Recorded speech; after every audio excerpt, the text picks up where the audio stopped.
நீங்கள் பார்த்துக் கொண்டிருப்பது நமது கேப்டன் டிவி. இளைஞர்களின் இதய துடிப்பு.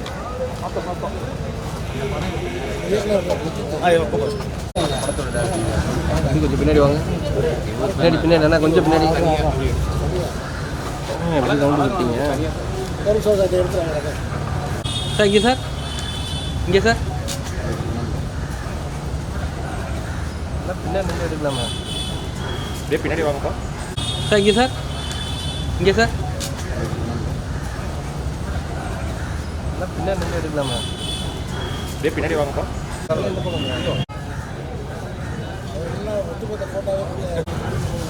எல்லா ஃபோட்டோவும் கொஞ்சம் பதிஞ்சுக்குவா.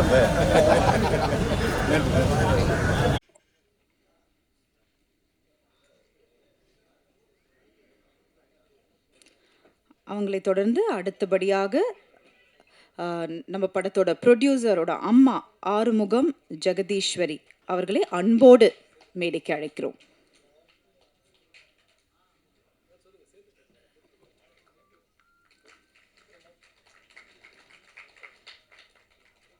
அடுத்தபடியாக ஒன் ஆஃப் சுகந்தினி ராமநாதாஸ் அவர்களை அன்போடு மேடைக்கு அழைக்கிறோம்.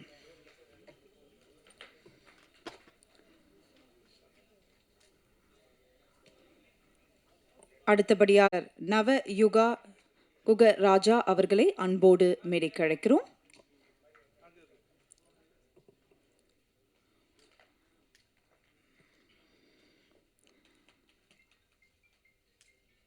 அடுத்தபடியாக நாயகி TJ பானு அவர்களை அன்போடு மேடைக்கு அழைக்கிறோம். வந்துட்டு இருக்காங்க.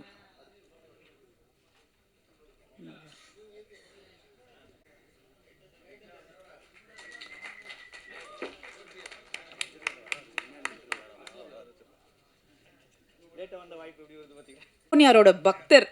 ஸோ இந்த படம் சம்வேர் ரிலேட்டட் அண்ட் ரொம்ப I never cry in any press and media, but thank you, sir. Thank you.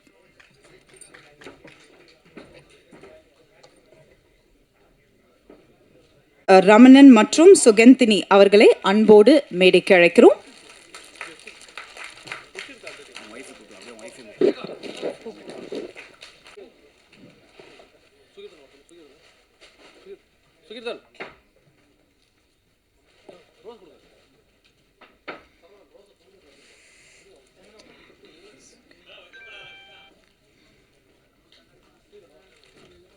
அடுத்தபடியாக டைரக்டர்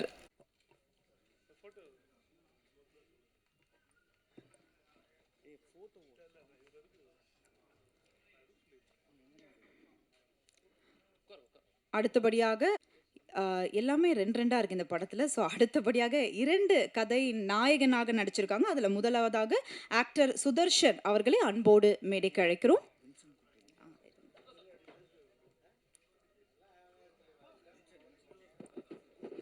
அடுத்தபடியாக ஆக்டர் கயல் வின்சென்ட் ரொம்ப அழகாக நடிச்சிருக்காரு. ஐ திங்க் கேரக்டராகவே வாழ்ந்திருக்காரு. நம்ம பார்க்கும் பொழுதே அதை உணர்ந்தோம்.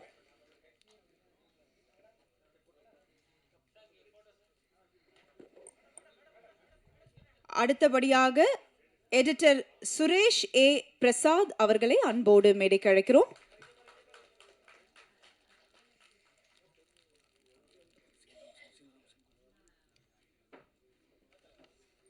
ஸோ இந்த படத்தை அன்போடு அந்த லவ் அண்ட் சப்போர்ட்டோடு கொடுக்கறதுக்காக நம்மளோட ஸ்பெஷல் கெஸ்ட் நிறைய பேர் வந்திருக்காங்க.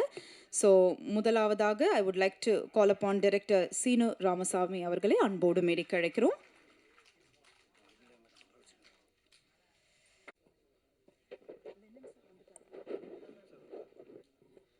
அடுத்தபடியாக டைரக்டர் லெனின் பாரதி சார் அவர்களை அன்போடு மேடைக்கு அழைக்கிறோம்.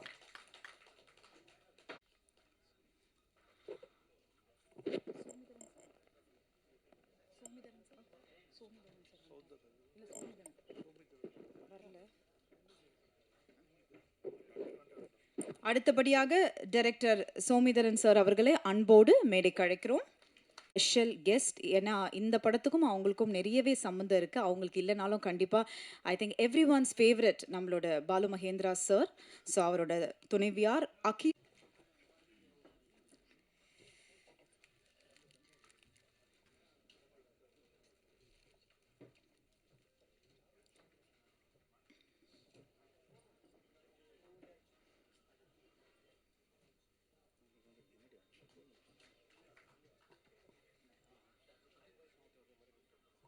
அடுத்தபடியாக பிரதீப் கிருஷ்ணமூர்த்தி அவர்களை அன்போடு மேடைக்கு அழைக்கிறோம்.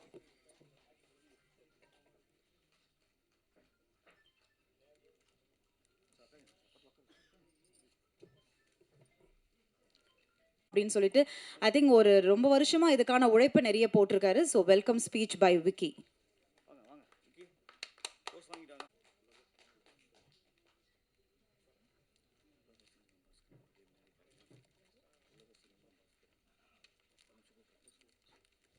அடுத்தபடியாக உலக சினிமா பாஸ்கரன் சார் அவர்களை அன்போடு மேடைக்கு அழைக்கிறோம்.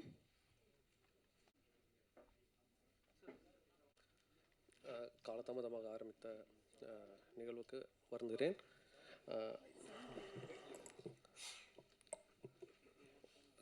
காலதாமதமாக ஆரம்பித்ததற்கு வருந்துகிறோம். ஈழ சினிமாவும் காலதாமதமாக தான் ஆரம்பித்திருக்கிறது. 1980 வரை இந்திய இலங்கை கூட்டு தயாரிப்புகளில் பல படங்கள் வந்திருக்கின்றன. ஐயா சிவாஜி அவர்கள் நடித்த படங்களாக இருக்கட்டும், ஏவிஎம் நிறுவனம் தயாரித்த படங்களாக இருக்கட்டும், போர் துவங்குவதற்கு முன்பு வரை சிங்கள படங்கள் கூட இதே சாலிகிராமத்தில் படப்பிடிப்பு நடத்தப்பட்டு வெளியாகி இருக்கிறது. போர் சூழல் தமிழர்களுக்கு பல வன்முறைகள் நடக்க துவங்கிய காலத்தில் இருந்து கடந்த 10-15 வருடங்கள் முன்பு வரை தமிழகத்திலிருந்து எந்த தயாரிப்பு நிறுவனமும் அவர்களோடு கூட்டு சேர விரும்பவில்லை. அப்படி இருக்கும்போது தமிழகத்தில் ஒரு பெரிய நிறுவனம் இங்கே 300 கோடி 500 கோடி அப்படின்னு சொல்லி தயாரித்த நிறுவனம் இலங்கையில் ஒரு கிளை துவங்கியது. அப்போது அவங்களும் ஆரம்பிக்கும் பொழுது தமிழ் படமாக வேணாம், சிங்கள படங்களே பண்ணுவோமே அப்படின்ற மாதிரி விருப்பப்பட்டாங்க. அப்போ நாங்கள் அதில் ஒரு குழுவில் இருக்கும் பொழுது சொல்லியிருந்தோம், இப்போ ஈழத்து குழந்தைகள் அங்கே இருக்கிற இப்போ டிஜிட்டல் காலத்தில் ஃபிலிம்னா கூட பரவாயில்ல, இந்தியாவிலேருந்து தான் ஃபிலிம் வரும் அப்படின்னு சொல்லி அங்கே படமே தயாரிக்காமல் இருந்தாங்க.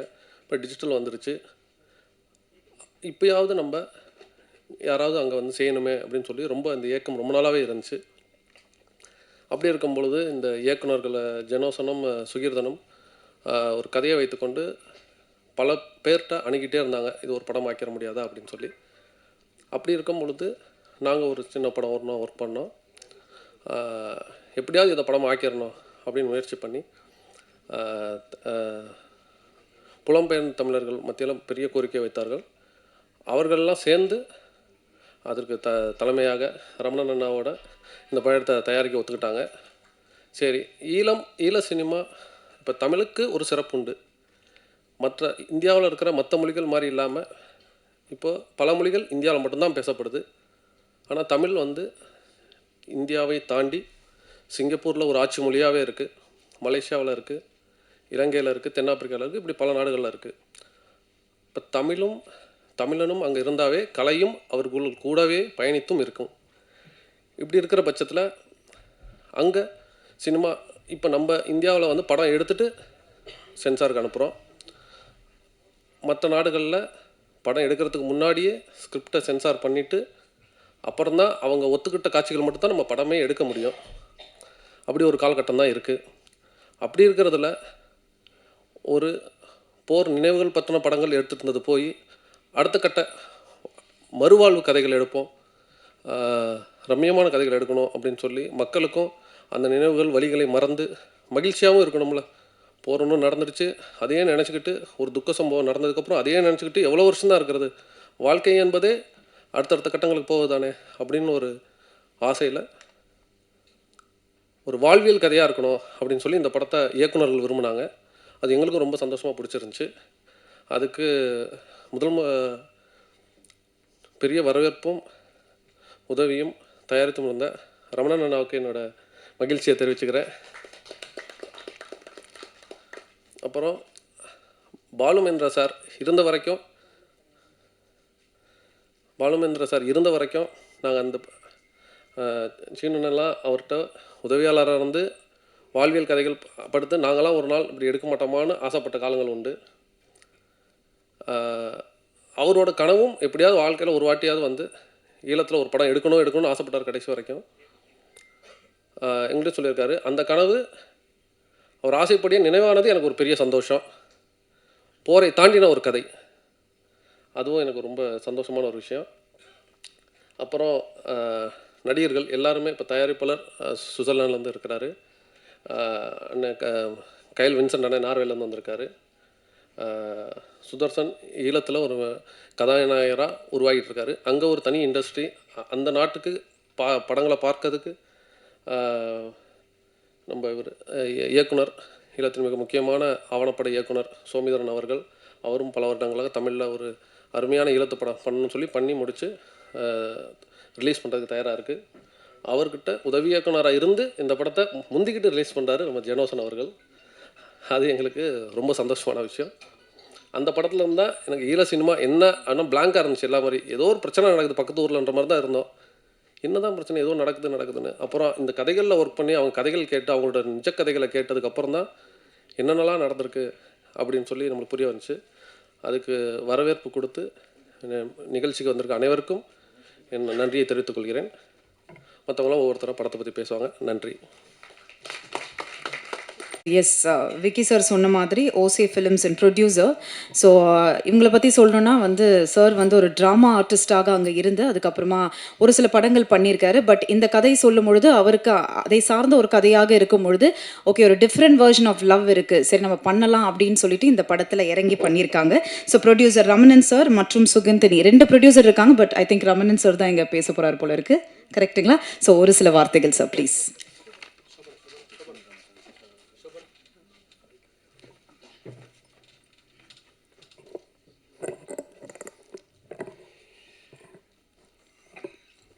அழகிய இந்த காலை பொழுதிலே வருகை தந்திருக்கின்ற விருந்தினர்கள் மற்றும் ஊடக நண்பர்கள் எல்லோருக்கும் ஈழமணி திருநாட்டிலிருந்து என்னுடைய தாய் தமிழ் தொப்புள் கொடி உறவுகளுக்கு என்னுடைய வணக்கத்தை தெரிவித்துக் கொள்கின்றேன். இந்துமா கடலிலே இலங்குகின்ற கை போல இருக்கின்ற இலங்கை என்று அழைக்கப்படுகின்ற ஈழமணி திருநாட்டிலிருந்து உலகத்தரத்திற்கு ஒரு படைப்பை கொடுக்க வேண்டும் என்கின்ற ஆவலிலே நீண்ட காலமாக சின்ன சின்ன படைப்புகளை செய்து கொண்டிருந்த நாம் எங்களுடைய அன்பு தம்பி சுகிர்தன் அவர்களுடைய கதையை கேட்க நேர்ந்தபோது அந்த படத்தை நாங்கள் எடுத்தே ஆக வேண்டும் என்று முடிவு செய்தோம். அதற்கு முதலாக நாங்கள் ஈழத்திலிருந்து ஒரு உலகத்தரத்துக்கான படத்தை கொடுப்பதற்கு நிச்சயமாக ஒரு 100 வருட தமிழ் சினிமாவை பார்த்து வளர்ந்த இந்த தமிழ் சமூகம் அந்த கண்ணுக்குள்ளே அந்த காதுக்குள்ளே கேட்ட பார்த்த அந்த சுவைத்த உணர்வுகள் எல்லாம் பதிவாகி ஒரு 3-4 தலைமுறைக்கு கடத்தப்பட்டிருக்கிறது. அந்த கடத்தலோடு நாங்கள் உலகம்பூராக இருக்கின்ற மக்கள் தமிழ்நாட்டு சினிமாவையே நாங்கள் ரசித்து வந்திருக்கின்றோம். அதற்கு காரணம் உண்மையிலே என்னுடைய தாயார் தியாகராஜ பாகவதருடைய படத்தை பார்த்திருப்பார். அப்பொழுது அவர் இளம் வயதாக இருந்திருப்பார். திருமணம் முடித்த பின்பு எம்ஜிஆர் சிவாஜி என்கின்ற படைப்புகளை பார்த்திருப்பார். அப்பொழுது நாங்கள் அவர்களுடைய வயிற்றிலே இருந்திருப்போம். அதே போன்று நாங்கள் திருமணமாகின்ற பொழுது அடுத்த கலைஞர்களை பார்ப்போம். இப்படியாக ஒரு இரத்தத்திலே கடத்தப்பட்ட சினிமா தான் தமிழ்நாட்டு சினிமா. அதை பார்த்து வளர்ந்தவர்களுக்கு நாங்கள் அதை தாண்டி ஒரு படைப்பை கொடுப்பது மிகவும் கடினமானது. ஆகவே நாங்கள் முழுமையாக ஒரு உலகத்தரத்துக்கான படத்தை நாங்கள் செய்ய வேண்டும் என்று முடிவெடுத்தோம். அதற்கு முதலாக அவர் மழைக்கால இரவுகள் என்கின்ற ஒரு குறும்படத்தை நான் கேட்டேன், ஒரு குறும்படம் ஒன்று செய்து காட்டுங்கள் அப்படின்னு சொன்னால் எடுப்போம் என்று மழைக்கால இரவுகள் என்ற ஒரு குறும்படத்தை எடுத்து தந்திருந்தார். அதை பார்த்து இந்த படத்தை தயாரித்திருக்கின்றோம். ஒரு ஈழத்திலிருந்து வருகின்ற சொல்லலாம் தமிழ் படத்திலே ஒரு முதலாவது பெரும் பொருள் செலவிலே வந்திருக்கின்ற இந்த படைப்பு எப்போதும் எங்களுடைய அந்த தமிழ்நாடு என்கின்றது எங்களோடு இரத்தமும் சதையுமாக கலந்திருப்பதனால் தமிழ்நாட்டு மக்கள் எங்களுடைய கதைகளை எங்கள் வீட்டு ஜன்னல்களால் பார்க்காமல் எங்கள் வீட்டுக்குள்ளே வந்து பார்க்க வேண்டும் என்பதுதான் எங்களுடைய விருப்பமாக இருக்கிறது. இந்த படத்திலே நீங்கள் ஜன்னலால் பார்க்க முடியாது, வீட்டுக்குள்ளே வந்து தான் பார்க்க வைத்திருக்கின்றார்கள் எங்களுடைய இயக்குனர்கள். அது உங்களுக்கு புதுமையாக இருக்கும், ஒரு புது இடத்தை நீங்கள் பார்ப்பதாக இருக்கும். உங்களுடைய சக உறவுகள் எப்படி புது இடத்திலே அந்த வாழ்கின்றார்கள் என்பதை பார்க்கக்கூடியதாக இருக்கும். இந்த வேளையிலே நாங்கள் இந்த படத்திலே நடித்த அந்த கலைஞர்கள், பின்னணியிலே வேலை செய்த கலைஞர்கள் எல்லோருமே மிக ஒரு ஒத்துழைப்போடு இதை கேட்டதும் எங்களுடைய வின்சனாக இருக்கட்டும், எங்களுடைய பானுமாமா இருக்கட்டும், அடுத்தது சுதர்சன் போன்றவர்கள் எல்லாரும் வந்து மிக தங்களுடைய முழு ஒத்துழைப்பையும் இங்கே வழங்கி இருந்திருக்கின்றார்கள். அதே போன்று ஐரோப்பிய நாடுகளில் இருந்தும் எங்களுடைய கலைஞர்கள் இங்கே இந்த படத்திலே நடித்திருக்கின்றார்கள். ஈழக்கலைஞர்கள், அதாவது ஒரு 3 கலைஞர்கள், எங்களுடைய ஐயா நிழல் ரவி அவர்கள், அருள்தாஸ் அவர்கள் மற்றும் பானுமாம் தவிர்ந்த ஏனையவர்கள் எல்லாம் ஈழத்து கலைஞர்களும் புலம்பெயர்ந்த தமிழ் கலைஞர்களும் தான் இந்த திரைப்படத்திலே நடித்திருக்கின்றார்கள். உண்மையில் இந்த படம் ஒரு பிரபஞ்சம் வந்து எங்களிடம் கொண்டு வந்து தந்திருக்கின்றது என்று தான் நாங்கள் சொல்ல வேண்டும். ஏனென்று கேட்டால் இந்த பிரபஞ்சத்தினுடைய இணர்ச்சியிலே எங்களுக்கு கிடைத்திருக்கிறது இசையெனும் மணிமகுடமாக எங்களுடைய இளையராஜா ஐயா அவர்களுக்கு இந்த நேரத்திலே, இந்த இசை வெளியீட்டு விழா நேரத்திலே நான் அவர்களுக்கு எங்களுடைய உலகத் தமிழர் சார்ந்த எங்களுடைய வணக்கத்தையும் நன்றியையும் இந்த வேளையிலே அவருக்கு நாங்கள் தெரிவித்துக் கொள்கின்றோம். ஏனென்று கேட்டால் இந்த படத்துக்கு அவரால் தான் இசை கொடுக்க முடியும் என்பது எங்களுடைய உள்கருத்து. ஏனென்று கேட்டால் நாங்கள் இரத்தமும் சதையுமாக அவருடைய பாடலை கேட்டு வளர்ந்தவர்கள். அதால் எங்களுக்கு அவருடைய இசையை நாங்கள் இந்த படத்துக்கு கேட்டு வந்தோம். அவர் கேட்டுட்டு சரி என்று சொன்னதே ஈழத்திலே ஒரு இண்டஸ்ட்ரி உருவாகிறதுக்கு ஒரு கல்லை எடுத்து வைத்திருக்கின்றார் என்றுதான் நாங்கள் நம்புகின்றோம். அதேபோன்று அடுத்ததாக இந்த படத்தை இயக்குவதற்கு, அதாவது தயாரிப்பதற்கு பெரும் பொருட்செலவு என்பதனால் நாங்கள் ஒரு சாதாரண வெளிநாட்டிலே இருந்தாலும் ஒரு சாதாரண வேலைகளை செய்கின்றவர்கள் தான். ஆகவே எங்களுக்காக ஒரு துணை தயாரிப்பாளர்களாக வந்த எங்களுடைய அன்பு அண்ணன் ஸ்ரீதரன் அவர்கள் ட்ரீம் லைன்ஸ் ப்ரொடக்ஷன் இப்பொழுது ஈழத்திலே ஒரு ஸ்டூடியோவை ஆரம்பித்திருக்கின்றார். அவர் எங்களுக்கு துணையாகவும், அதே போன்று விஜய் ஃபில்ம்ஸ் நிறுவனத்தினர் எங்களுக்கு துணையாக வந்திருக்கின்றார்கள். அதே போன்று எங்களுடைய அன்பு தம்பி விக்கி கனா ப்ரொடக்ஷன் எங்களுக்கு உதவியாக வந்திருக்கின்றார். அதே போன்று அங்கே முதலீட்டாளர்களாக எங்களுக்கு நிறைய பேர் எங்களுக்கு உதவி செய்திருக்கின்றார்கள். இந்த வேளையிலே நான் அவர்களை நிச்சயமாக ஞாபகப்படுத்த வேண்டியது என்னுடைய கடமையாக இருக்கும் என்று நினைக்கின்றேன். அவர்களுடைய இவ்வளவு பேர் சேர்ந்தா இந்த படத்தை எடுத்தனீர்கள் என்று உங்களுக்கு தெரியத்தானே வேண்டும்.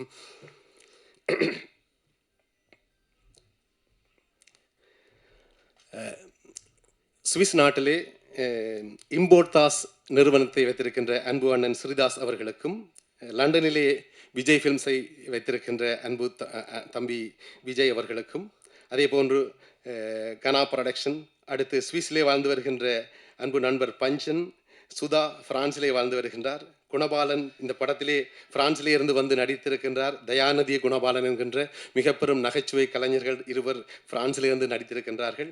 அவர்களுக்கு எங்களுடைய நன்றிகள். நார்வேல இருந்து திரு சீலன் அவர்கள் வந்து நடித்திருக்கின்றார். அவருக்கும் இந்த வேளையிலே அவரும் ஒரு முதலீட்டாளர், சின்ன முதலீட்டாளர்களாக எங்களுக்கு வந்திருக்கின்றார்கள்.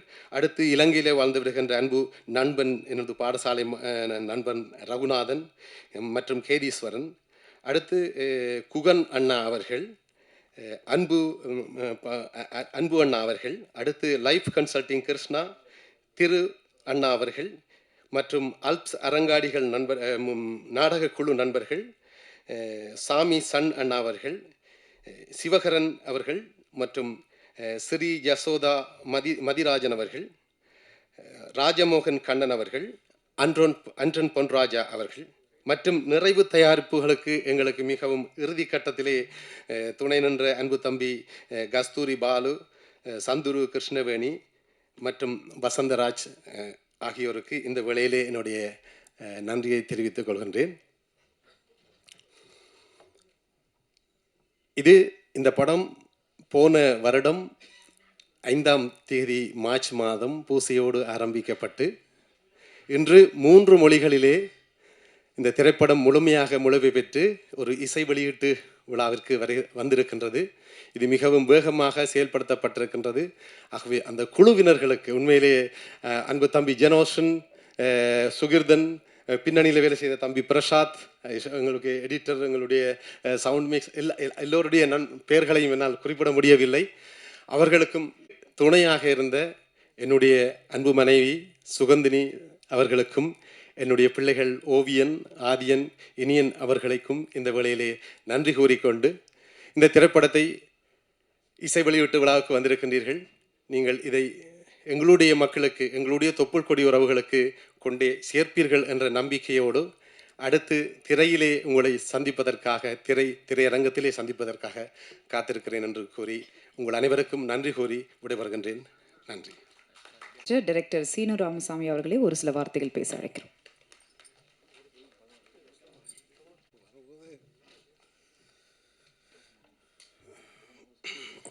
அனைவருக்கும் என்னுடைய அன்பான வணக்கம்.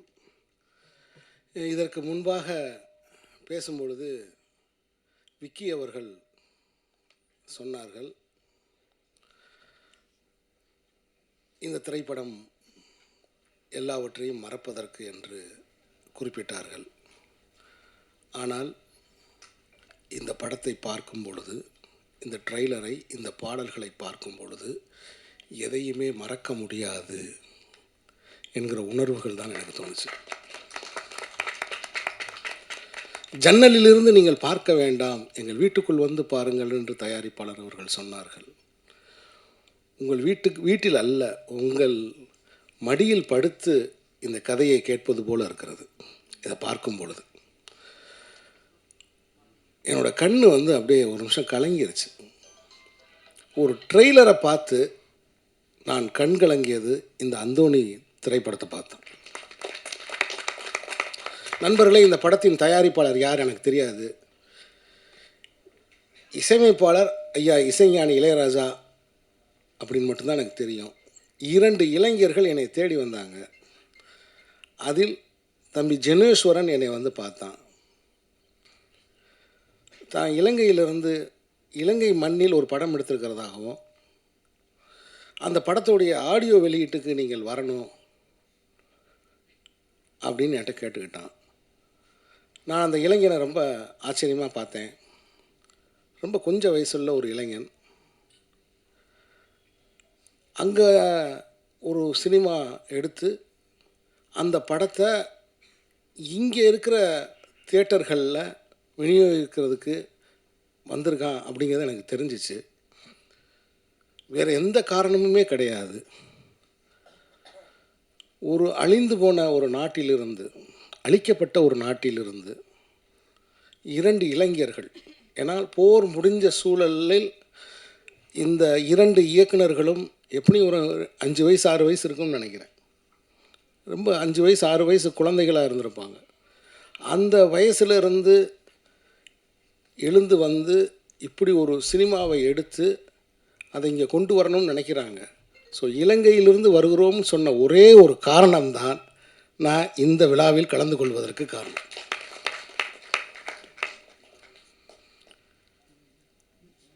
இசைஞானி இளையராஜா அவர்கள் இந்த படத்துக்கு இசை என்று சொன்னார்கள். எனக்கு என்னவோ அவர் ஆசீர்வாதம் பண்ணியிருக்காருன்னு நினைக்கிறேன். இசையமைச்சிருக்காருன்னு சொல்கிறத விட ஹி பிளஸ்டு அப்படின்னு தான் நான் சொல்கிறேன். அந்த பாட்டு, அந்த ட்ரெய்லருக்கு போடப்பட்ட அந்த பின்னணி இசை, அதை பார்க்கும்போது என்னோடய உள்ளுணர்வு அதுதான் சொல்லுச்சு. ஒரு நாடு சிதிலமான பிறகு, சிதைஞ்ச பிறகு, அதுக்கு பிறகு அங்கே ஒரு வாழ்க்கை எப்பயுமே, நீங்கள் உலக நாடுகள் எந்த நாடுகள்லையும் எடுத்துக்கோங்க, போர் முடிந்த பிறகு அல்லது போர் முடிந்ததாக அறிவிக்கப்பட்ட பிறகு அந்த நாட்டில் வாழ்க்கை அப்படிங்கிறது எப்படி பார்த்தாலும் கேள்விக்குறி தான்.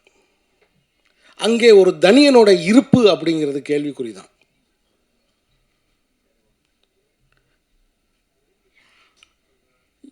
எப்போ வேணாலும் யார் வேணாலும் எதற்காக வேணாலும் கேள்வி கேட்பார் இல்லாமல் கைது செய்யப்படலாம் அப்படிங்கிற ஒரு வாழ்க்கை அதன் பிறகு அங்கே எப்போவுமே இருந்துக்கிட்டே இருக்கும். ஒரு அச்சம் எப்போ வேணாலும் இருந்துக்கிட்டே இருக்கும். இந்த திரைப்படத்தை எடுத்த ஜெனோசனாக இருக்கட்டும், சுதந்திரனாக இருக்கட்டும், அந்த இளைஞர்களின் நினைவுகளில் அந்த குண்டு விழுந்த அந்த சத்தம் கேட்டுக்கிட்டே இருக்கும். இதை யாராவது மறக்க முடியுமா? இதை யாராவது மறுக்க முடியுமா? அப்போ உளவியல் ரீதியாகவும் பொருளாதார ரீதியாகவும் அதிகாரத்தின் பக்கம் இருந்தும் ஒரு அடக்குமுறையை சந்தித்து வருகிற ஜனங்களின் கலை வடிவமாக தான் இந்த அந்தோணியை நான் பார்க்குறேன். இந்த படத்து அந்தோணியை நான் பார்க்குறேன். ஏன் இன்னும் விடுதலை புலி அமைப்பை தடை செய்த அமைப்பை ஏன் இந்தியா இன்னும் அதை அந்த தடையை நீக்க மாட்டேங்கிறாங்க? விடுதலை புலிகள் தான் இல்லைன்னு தெரிஞ்சிருச்சே. விடுதலை புலிகளில் யாரும் உயிரோடு இல்லை. ஏன் அந்த தடையை நீக்காமல் இருக்காங்க?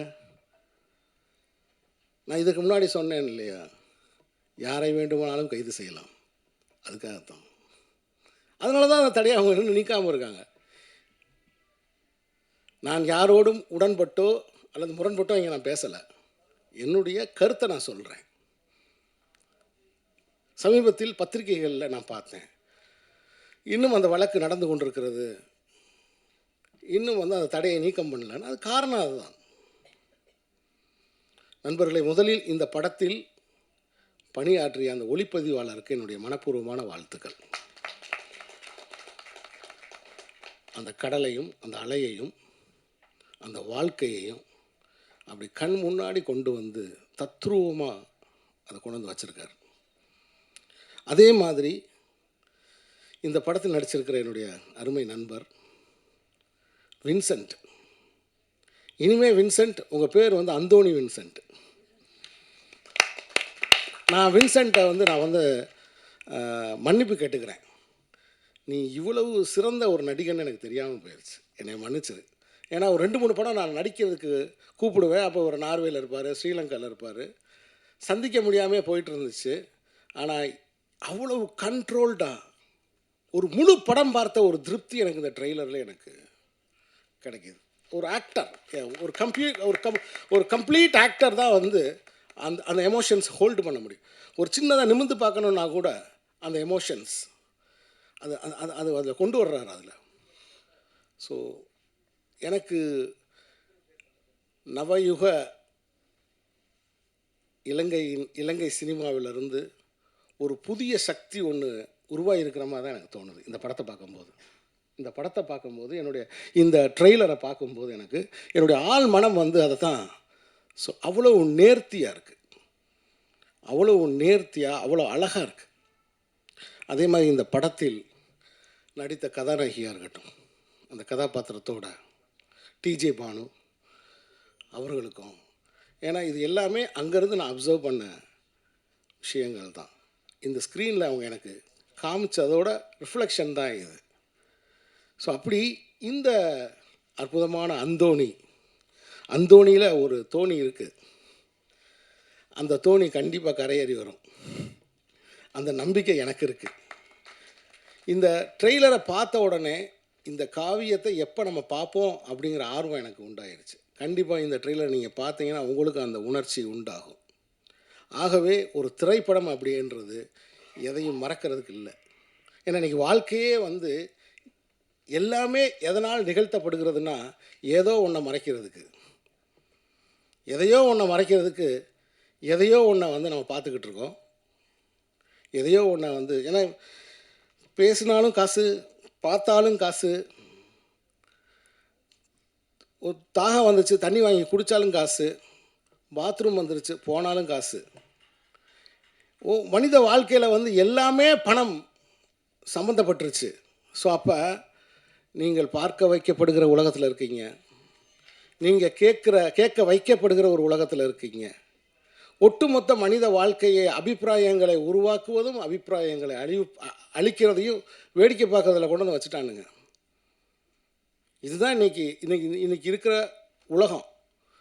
ஸோ அப்படி இருக்கிற உலகத்தில் ஈழத்து மக்களை, அவருடைய வாழ்வியலை உயிரோட்டமாக, போருக்கு பின்னான அந்த வாழ்க்கையை, அவர்களுக்குள்ளே இருக்கக்கூடிய பரிதவிப்பை காட்டுகிற இந்த அந்தோணி திரைப்படம் மாபெரும் வெற்றியடையும் அப்படிங்கிறது என்னுடைய கருத்து. இந்த வெற்றிக்கு பத்திரிகையாளர்களாகிய நீங்கள் உறுதுணை இருக்க வேண்டும். எனக்கு அந்த நீர்ப்பறவை காலங்கள் ஞாபகத்துக்கு, தேவராஜ் இருக்கார், நீர்ப்பறவை காலங்கள் எனக்கு ஞாபகத்துக்கு வந்துச்சு. இந்த படத்தை நீங்கள் சுமந்து கொண்டு போய் மக்கள்கிட்ட சேர்க்கணும். ஒவ்வொரு சிறிய படத்துக்கும் ஒரு எழுத்தாளனுக்கு பத்திரிகையாளர் தான் துணை, வேறு யாருமே கிடையாது. அந்த இளைஞர்கள் எடுத்த இந்த படத்தை, அந்தோணிங்கிற படத்தை மக்கள் மன்றத்துக்கு கொண்டு போய் சேர்க்கணும். இதோடைய தயாரிப்பாளருக்கு, அவர் பேர் என்ன சொன்னீங்க, ரமணன், தயாரிப்பாளர் ரமணன் அவர்களுக்கு என்னுடைய இதயபூர்வமான வாழ்த்துக்களை தெரிவித்துக் கொள்கிறேன். ஒரு தரமான படத்தை நீங்கள் எடுத்ததுக்கு.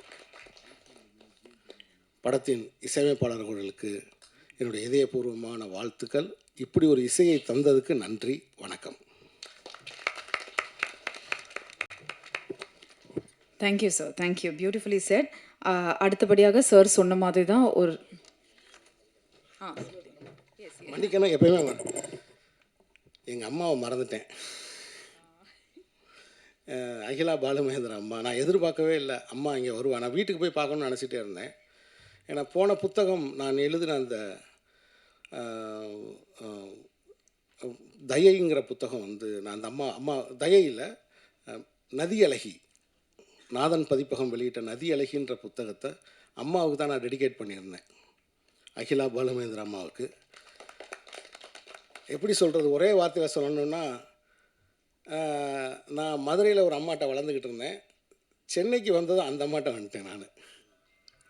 எனக்கு இன்னும் என் அடி வயிற்றில் வந்து அம்மா எனக்கு போட்ட சாப்பாடு சூடாக இருக்குது.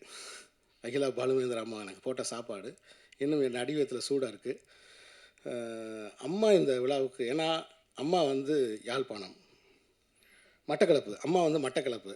ஸோ அம்மா வந்து இந்த வெளியீட்டு விழாவுக்கு வந்தது உண்மையில் எனக்கு அவங்களுக்கு பார்க்க கிடைச்சது எனக்கு ரொம்ப ரொம்ப சந்தோஷம். ஏன்னா நான் எடுக்கிற எல்லா படத்துக்கும் நான் அம்மாவை போட்டு காமிப்பேன். இப்போ எடுத்து வச்சுருக்கிறது இடி முழக்கம் மட்டும் இன்னும் போட்டு காமிக்காமல் இருக்கேன். ஏன்னா அது வந்து அம்மாவோட கொள்கைகளுக்கு கொஞ்சம் எதிராக இருக்கும். ஏன்னா இப்போ இங்கே ஃபெஸ்டிவலுக்கே நம்ம படம் எடுத்தோம்னா லைஃப்பில் இருக்க ஃபெஸ்டிவல் எடுத்துருவாங்க போல தெரியுது. அதனால் வந்து அது கொஞ்சம் கமர்ஷியலான படம். அந்த படம் ஒரு 5 பாட்டு 5 சண்டை அப்படின்னு அது ஒரு மாதிரியான ஒரு படம், அது த்ரில்லர் படம் அது. அதனால் அதை இன்னும் கொஞ்சம் காமிக்காமல் நான் இருக்கேன். நன்றி.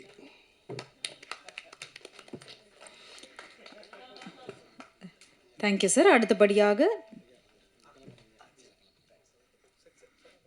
Thank you Seenu sir. அடுத்தபடியாக எடிட்டர் சுரேஷ் ஏ பிரசாத் அவர்களை ஒரு சில வார்த்தைகள் பேச அழைக்கிறோம்.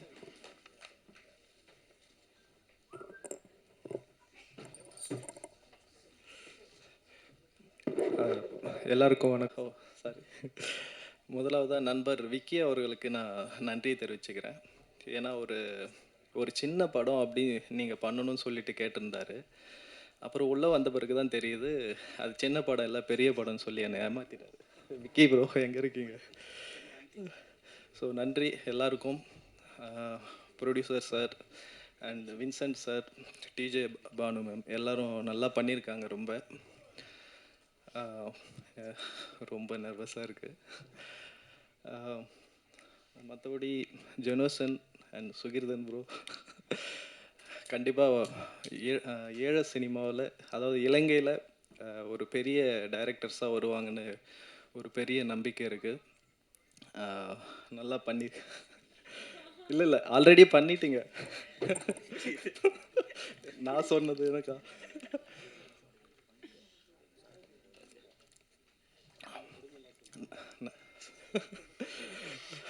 நன்றி. ஸோ எனக்கு வந்து இலங்கை அப்படின்னு எப்படி தெரியும்னா, நான் ஸ்கூல் படிக்கும்போது நான் முதலாவதாக போயிட்டு அந்த மேப்பில் வரைகிற ஒரே ஊர் பேர் என்னென்னா, எழுதுகிற பேர் இலங்கை. அப்படி தான் எனக்கு தெரியும் ஃபஸ்ட்டு. இப்போ வரைக்குமே தெரியாது. இலங்கையை பற்றி எனக்கு இவ்வளோ ஏஜ் ஆகியும் இலங்கையை பற்றி தெரிஞ்சதுன்னா இவங்க மூலமாக தான், சுகீதன் அண்ட் ஜெனோசன் அவங்க மூலமாக தெரிஞ்சுது. இலங்கை போன பிறகு தான் தெரிஞ்சது அந்த ஊரில் வந்து இன்னமும் எப்படி இருக்குது அப்படின்னு பார்த்தா, இன்னமும் அங்கே இருக்கிற சோர்களில் அந்த புல்லட் இருக்கிற அந்த தடத்தை நான் பார்த்தேன். அதுக்கு வந்து நம்ம சோமதீரன் சார் இருக்கார் டைரக்டர். ஸோ அவரோட வீட்டுக்கும் நான் போயிட்டு வந்தேன். ஒரு நாள் ராத்திரி ஸ்ரீலங்கா போனப்ப 1 மணிக்கு அந்த மாதிரி அவரோட 12, 1 மணி இருக்கும். அந்த டைமில் போனேன். அவர் வீடை சுற்றி காட்டினாரு. அப்போ தான் இலங்கை அப்படின்னா இன்னமும் அந்த புல்லட்டோட பாஞ்ச அந்த தடமெல்லாம் இருந்தது. அதை பார்க்கும்போது தான் எனக்கு இன்னும் இந்த என்ன அப்படின்னு சொல்லிட்டு தெரிய வந்தது இலங்கையை பற்றி. ஸோ அந்த கலைஞர்கள் கூட ஒர்க் பண்ணதில் ரொம்ப சந்தோஷம். எல்லாரும் நல்லா பண்ணியிருக்காங்க. படம் நல்லா வந்திருக்கு. ஸோ எல்லோரும் பார்க்கணும். மூவியை வந்து நீங்கள் நல்லபடியாக கொண்டு போய் ஆடியன்ஸுக்கு சேர்க்கணுன்றது என்னோட இது. நன்றி எல்லாருக்கும். தேங்க்யூ.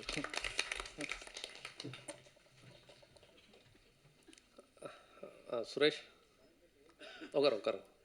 அதான் சின்ன படம் அப்படின்னு ஏன் அவர்கிட்ட சொல்லியிருந்தேன் அப்படின்னா, அவர் வந்து 8 முறை தேசிய விருது பெற்ற ஸ்ரீகர் பிரசாத் அவர்களிடம் உதவி எடிட்டராக 10 வருஷம் வேலை செஞ்சார். தளபதி அவர்கள் நடித்த கத்திக்கு உதவி எடிட்டராக வேலை செஞ்சார்.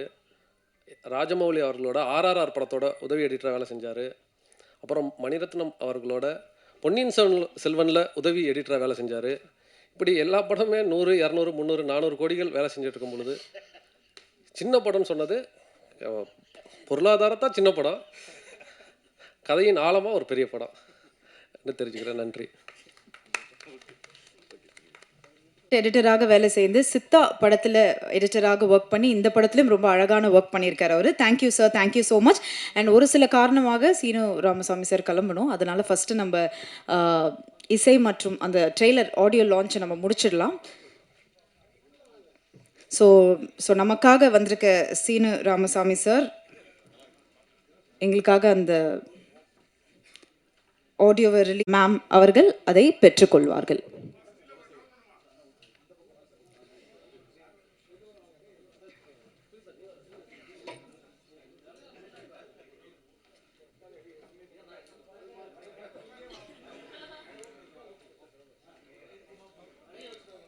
அந்தோனி படத்தில் வேறு யாராவது காஸ்ட் அண்ட் க்ரூ இருந்தாலும் ஜாயின் பண்ணிக்கலாம். Okay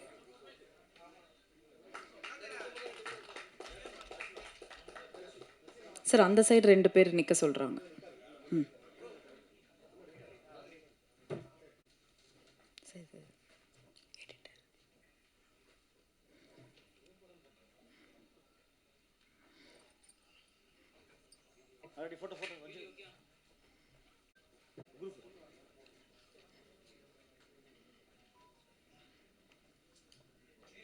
ready?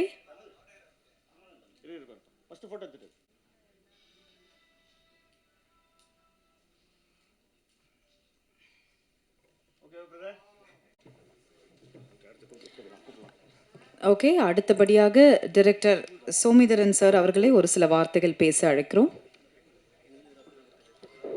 நீலிரா படத்தின் இயக்குனர். ஸோ உங்களுக்காக ஒரு பெரிய படமும் காத்துட்ருக்கு. ஸோ ஒரு சில வார்த்தைகள் சார் ப்ளீஸ்.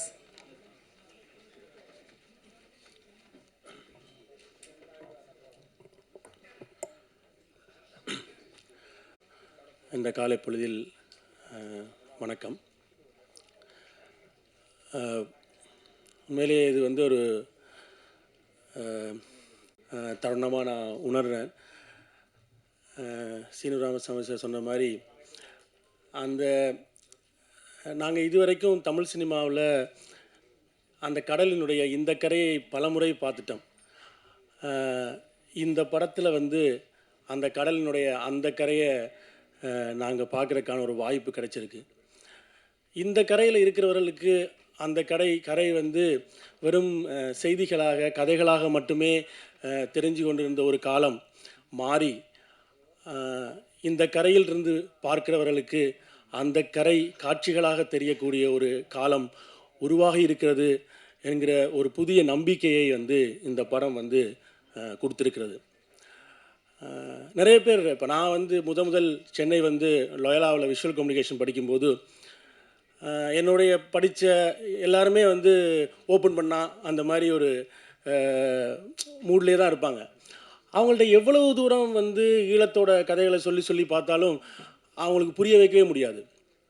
அங்கே வந்து துப்பாக்கியோடு நிற்பாங்க, 500 மீட்டருக்கு செக் பாயிண்ட் இருக்கும், போலீஸ்காரங்க நிற்பாங்க, குண்டுகள் வெடிக்கும்ண்டா அந்த கதையினுடைய காட்சிகளை எனக்கு ஒரு காஷ்மீரிக்கு புரிய வைப்பதை விட அல்லது ஒரு வடகிழக்கு இந்தியாவில் இருக்கிற ஒருத்தனுக்கு அதை சொல்வதை விடவும் ஒரு தமிழ்நாட்டில் ஒரே மொழியை பேசுகிற தொப்புள் குட உறவாக இருக்கக்கூடிய என்னுடைய சக மாணவர்களுக்கு புரிய வைப்பது மிக மிக கடினமாக இருந்தது.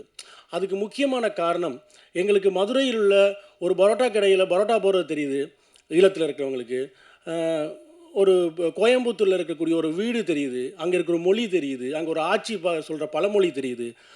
ஆனால் ஈழத்தில் இருக்கக்கூடிய ஒரு வீடு, அந்த வீட்டுக்குள்ளே இருக்கிற ஒரு குசினி, அந்த வீட்டினுடைய வாழ்க்கை வந்து தமிழகத்துக்கு காட்சிகளாக தெரியாமல் போய்விட்டது என்றதான் அந்த இடத்துல நான் உணர்ந்த, அப்போ நான் காலேஜ் படிக்கும்போது உணர்ந்த விஷயமா இருந்தது. அந்த நிலை வந்து இன்றைக்கு மாறிக்கொண்டே வருகிறது. அதுக்கான சூழல் உருவாகி இருக்கிறது என்று நான் நினைக்கிறேன். எங்களுடைய கதைகளை நாம் சொல்கிறது, நான் வந்து முதல் என்னுடைய யாழ்ப்பாண நூலகம் எரிக்கப்பட்டது பற்றின என்னுடைய ஆவணப்படம் வந்து 2007 திரையிடப்பட்ட போது அதை பாலுமேந்திரா ஐயா அவர்கள் அந்த நிகழ்ச்சியில் அவர் தான் தலைமை தாங்கினார். அந்த நிகழ்ச்சியில் அவர் பேசும்போது ஒரு விஷயம் சொன்னார். இந்த லைப்ரரியினுடைய படிக்கட்டுகளில் உட்காந்து நான் படிச்சிருந்திருக்கேன். இந்த நூலகத்தினுடைய நூல்களை நான் படிச்சிருக்கேன்.